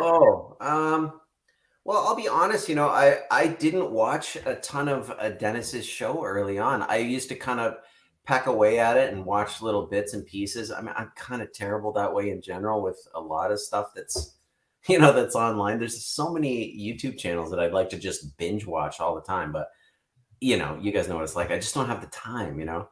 It was really interesting seeing Mikaela on there. I've never seen her on the show before, and I kind of follow her on Instagram, and I always kind of thought her stuff's pretty cool and pretty neat to see her, you know, continue her rise up there. It was really great seeing Nolan on there tonight. I haven't watched the whole trip, but that's another one that I pecked away at, and I was just like, oh wow, this is so cool. All these young dudes doing that crazy trip. And so I'm looking forward to watching the rest of that. And yeah, I don't know. You know, doing the winter camping thing for the first time this year, I kept coming back and watching old episodes here because you quite often have done episodes about, you know, how to stay warm, how to do this, how to do that, you know, how to set up your sled, that. So I felt like I'd already done it before when I went out to do it, you know. Mhm. You know, I had all the gear and I had my sled all rigged up, and it was like, you know. But yeah, I don't know. It was pretty awesome. That was a pretty neat trip, actually, being out there with all those people. And you know, you guys were talking about who was filming and who wasn't. And I kind of was waffling about what to do, and I did start filming, so I kind of have some footage. But then when I got there, I was just it was kind of cold, and you know, I was just sort of trying to soak it all in. I was like, I'm not going to go jamming cameras in everybody's faces. You know, there was enough people kind of doing it, and that was nice, and it was fine. And I just thought, you know, thankfully not everybody's doing it, because it would have been, you know, crossing the streams too much, I think. I was going to ask you about that. What was it like being? We'll phrase it this way: the most senior member of the group out there. I didn't feel like it, you know. No, I don't mean that with any disrespect, but you know. Well, no, it was a thing, you know. It was funny. Yeah. I don't think of it that way myself, but I was, you know, at one point I looked around, I was like, wow, I'm the only guy with like completely gray hair and gray beard. You know. I was actually worried. That's how we would have felt if we were out there, right? Yeah, I was actually worried just about the trek in, you know, because there was no real solid plan right up until the last minute. And then I was like, okay, this is the spot we're going to, and it's about 5K in, and I'm just like, oh my God, am I gonna make it? No, but it was fine. It was totally fine. And yeah, it was just incredible being around all those people, you know, just trying to see how they, you know, it's funny that I thought that they would all be super pros at winter camping, like everybody, but everybody wasn't. Everyone had different ideas, and people were picking up ideas off other people. And so it really was kind of cool that way, just seeing how everybody was soaking up, you know, methods and, you know, things from other people. And yeah, it was really wild. You know, another crazy thing about being out there with that group is I'd seen pretty well everybody's videos to some degree. So it was like I kind of knew them all. It was really weird. It was very, very strange. It was like, because I'm a little apprehensive when it comes to like meeting new people and, you know, big group of people. I hadn't met any of these people before. And so anyway, I was kind of all uptight about that. But, you know, when I got there, it was nothing, right? Everybody was really great. I stayed with Mike Morton, offered up a spot in his tent. So I stayed with him and Adam, his buddy, and yeah, it was fantastic. It was really good. That's awesome. And you know what? Each and every one of the people that were out there, they're all good people. Yeah. I'd say probably a good 90% of them have been on the show before. Yeah. It was really cool watching everybody's that has put out the videos, everybody's take on the weekend and how it was so laid back. Like nobody had a structured video. I think of all people, I think probably maybe Jim Baird had one of the more structured videos. Yeah. Everybody else is like little snippets and pieces of this, that, and the other thing. Yeah. Right? I started one and I just kind of realized, oh, I guess I just stopped filming like halfway through the trip, you know. So I was like, I'm not going to bother because other people. Well, I'm very thankful you didn't, Jason, because you would have had it edited like in a year and a half from now. That's right. That's right. I was going to ask him if his episode was going to be out next year sometime. We could do a show on it. Yeah. Yeah. So that's good times. Yeah. Well, you know what? It was awesome watching everybody's take on it and stuff like that. Yeah. And those hats were pretty cool. So yeah. There was some really funny moments, like just seeing Chris Prowse come in on her skis behind Joe's sled was so funny. Like she made some quip early on when we were chatting in the thing before we left about, you know, like, oh, can anybody, you know, pull me in on their sled or whatever? You know, she's like, I'm good up to like 115K on my skis. And we were joking, like, what is she talking about? 150? Like, was she nuts? And she came in at 100 kilometers an hour on those skis. It was just like, we were all like, what? It's insane. And then she kind of was zipping around afterwards just to showing off and super athletic. Yeah. It was both super amazing. athletic. So yeah, and she did the kind of thing like the water skier, you know, how they kind of the boat swings around and kind of lets them go and they let go of the tow rope and they just kind of they kind of slide right into the dock at the perfect level, you know. She did that on her skis, like literally just comes flying in and kind of pulls it. Hey guys, how's it going? We're like, oh, that was quite the entrance. Anyway. Yeah, all good times. So I have to ask before we conclude the night there, anything down the pipe for Jason, Irwin, and Tumblehome? Or what? Nothing too crazy. I'm just working on I went on a nice fall trip right after the one I did in Mississauga with my buddy Scott. I went back to Algonquin. I went back to oh my God, I'm losing my name or losing my mind. I forgot the name of the lake. Sunbeam. I did a sort of a 5-day trip back to Sunbeam, and it was really nice trip. Just another one of those ones where the weather was great.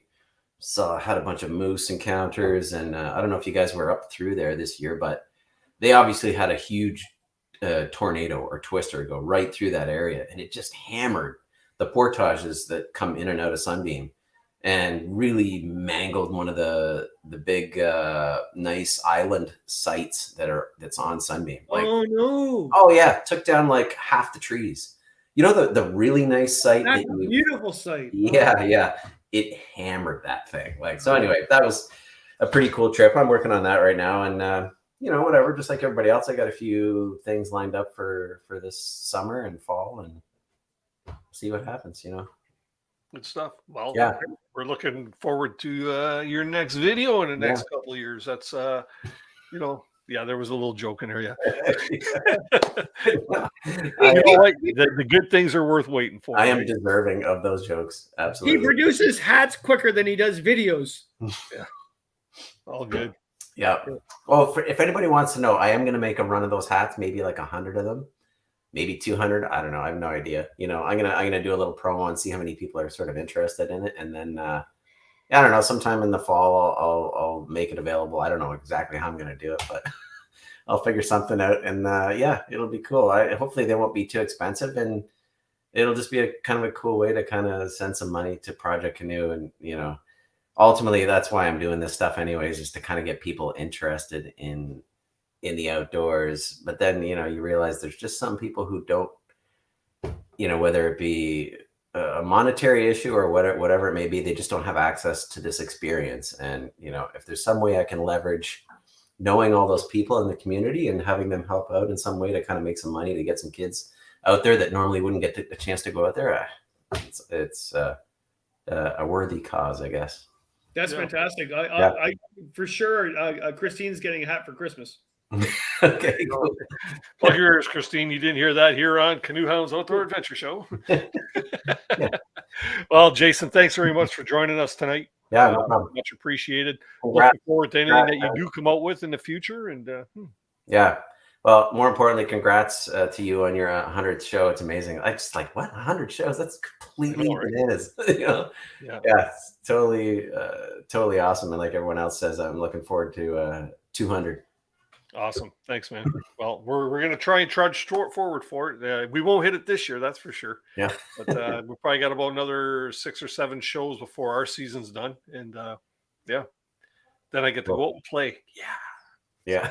That's a good thing. Awesome. All righty. We're going to close things up. Jason, stick around for the green room if you like. Yeah, sure. And we'll see you shortly.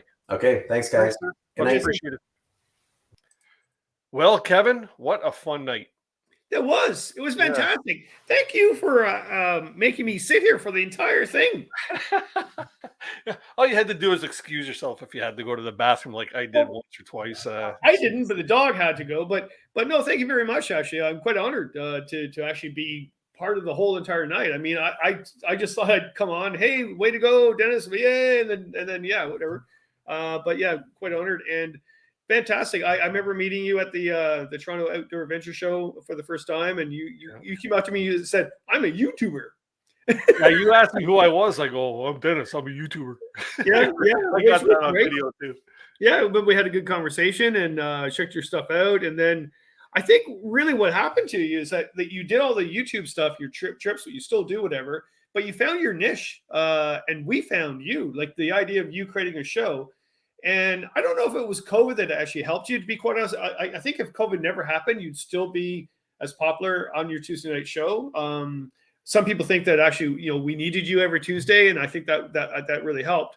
But I don't think that really made you more popular. I think it was just because we need a community. We need a group of us together and stay together and be strong together, right? And in the old days, we'd gather as a canoe group.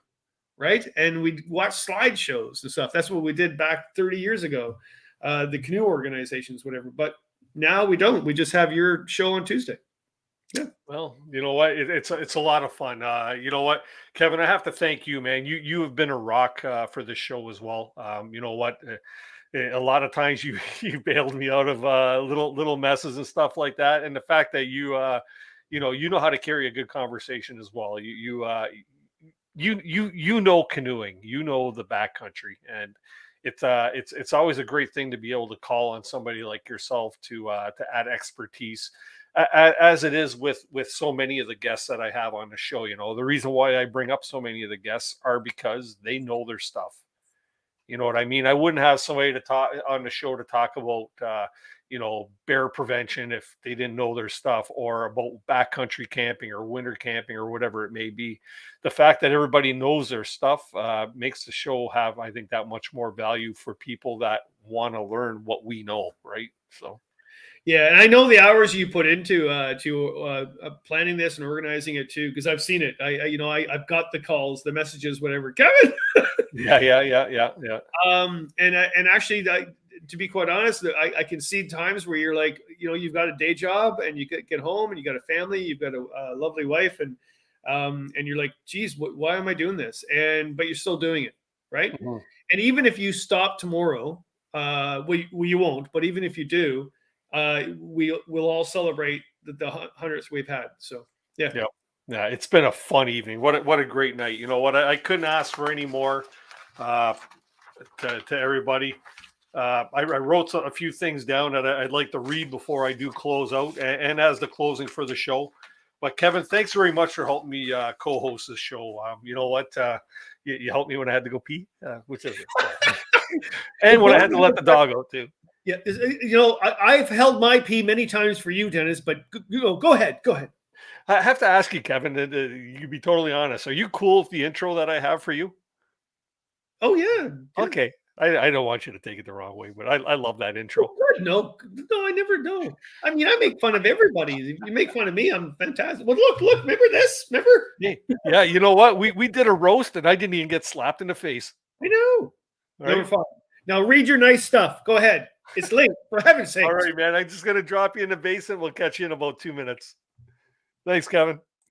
Well, you know what, everybody? Thank you very much for joining in tonight on this 100th episode. It really does mean a lot to me that everybody has sat through most of the evening tonight. And if you come in late, you know what? I encourage you to go back and check out some of the earlier guests. I'm going to check or fix up the thing so you could just click on certain guest names and you can be able to go through the whole timeline there to find out who you might want to see or rewatch and things like that.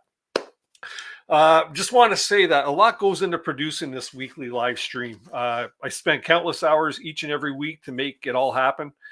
But it's not only me that makes it happen. If it weren't for my past guests, future guests, my channel members, my subscribers, my new friends, colleagues, and all my viewers who are in the live chat each and every week, it would be impossible or pointless to do this. I've made many great new friendships along the way. I've replied to literally thousands of comments and emails and messages, all because I love doing this. Sometimes it's not easy, and I thank every one of you for your understanding when I miss an episode. Usually it's for a good reason, and or when I take the summer off and you continue to come back from season to season, this being number 3. I wish to take this opportunity to thank everyone I mentioned here. For everybody that was on the show tonight, and those of you that were in the chat that got the invite but didn't pop up for whatever reason, that's not a problem. But just let it be known that I am very thankful for all that you've done for the show, having appeared on the show and things like that. You know what? I can't forget my family, my wife, my daughters, my grandson, my mom and dad. You know what? Each and every week they hear me talk about the show. It's a common topic of our conversations. A lot of times I might get the eye roll and stuff like that, but without their support, this also would not happen. I look forward to more shows in the future, as I hope you do. And I say to everybody going across the bottom, make sure you become part or get yourself entered into the giveaway for some of these great prizes that we got going on. And I also remind you to keep the adventures alive. Everybody have a happy Easter weekend this weekend, and we will see you next week. Have a great time. Thanks again, everybody. Bye-bye.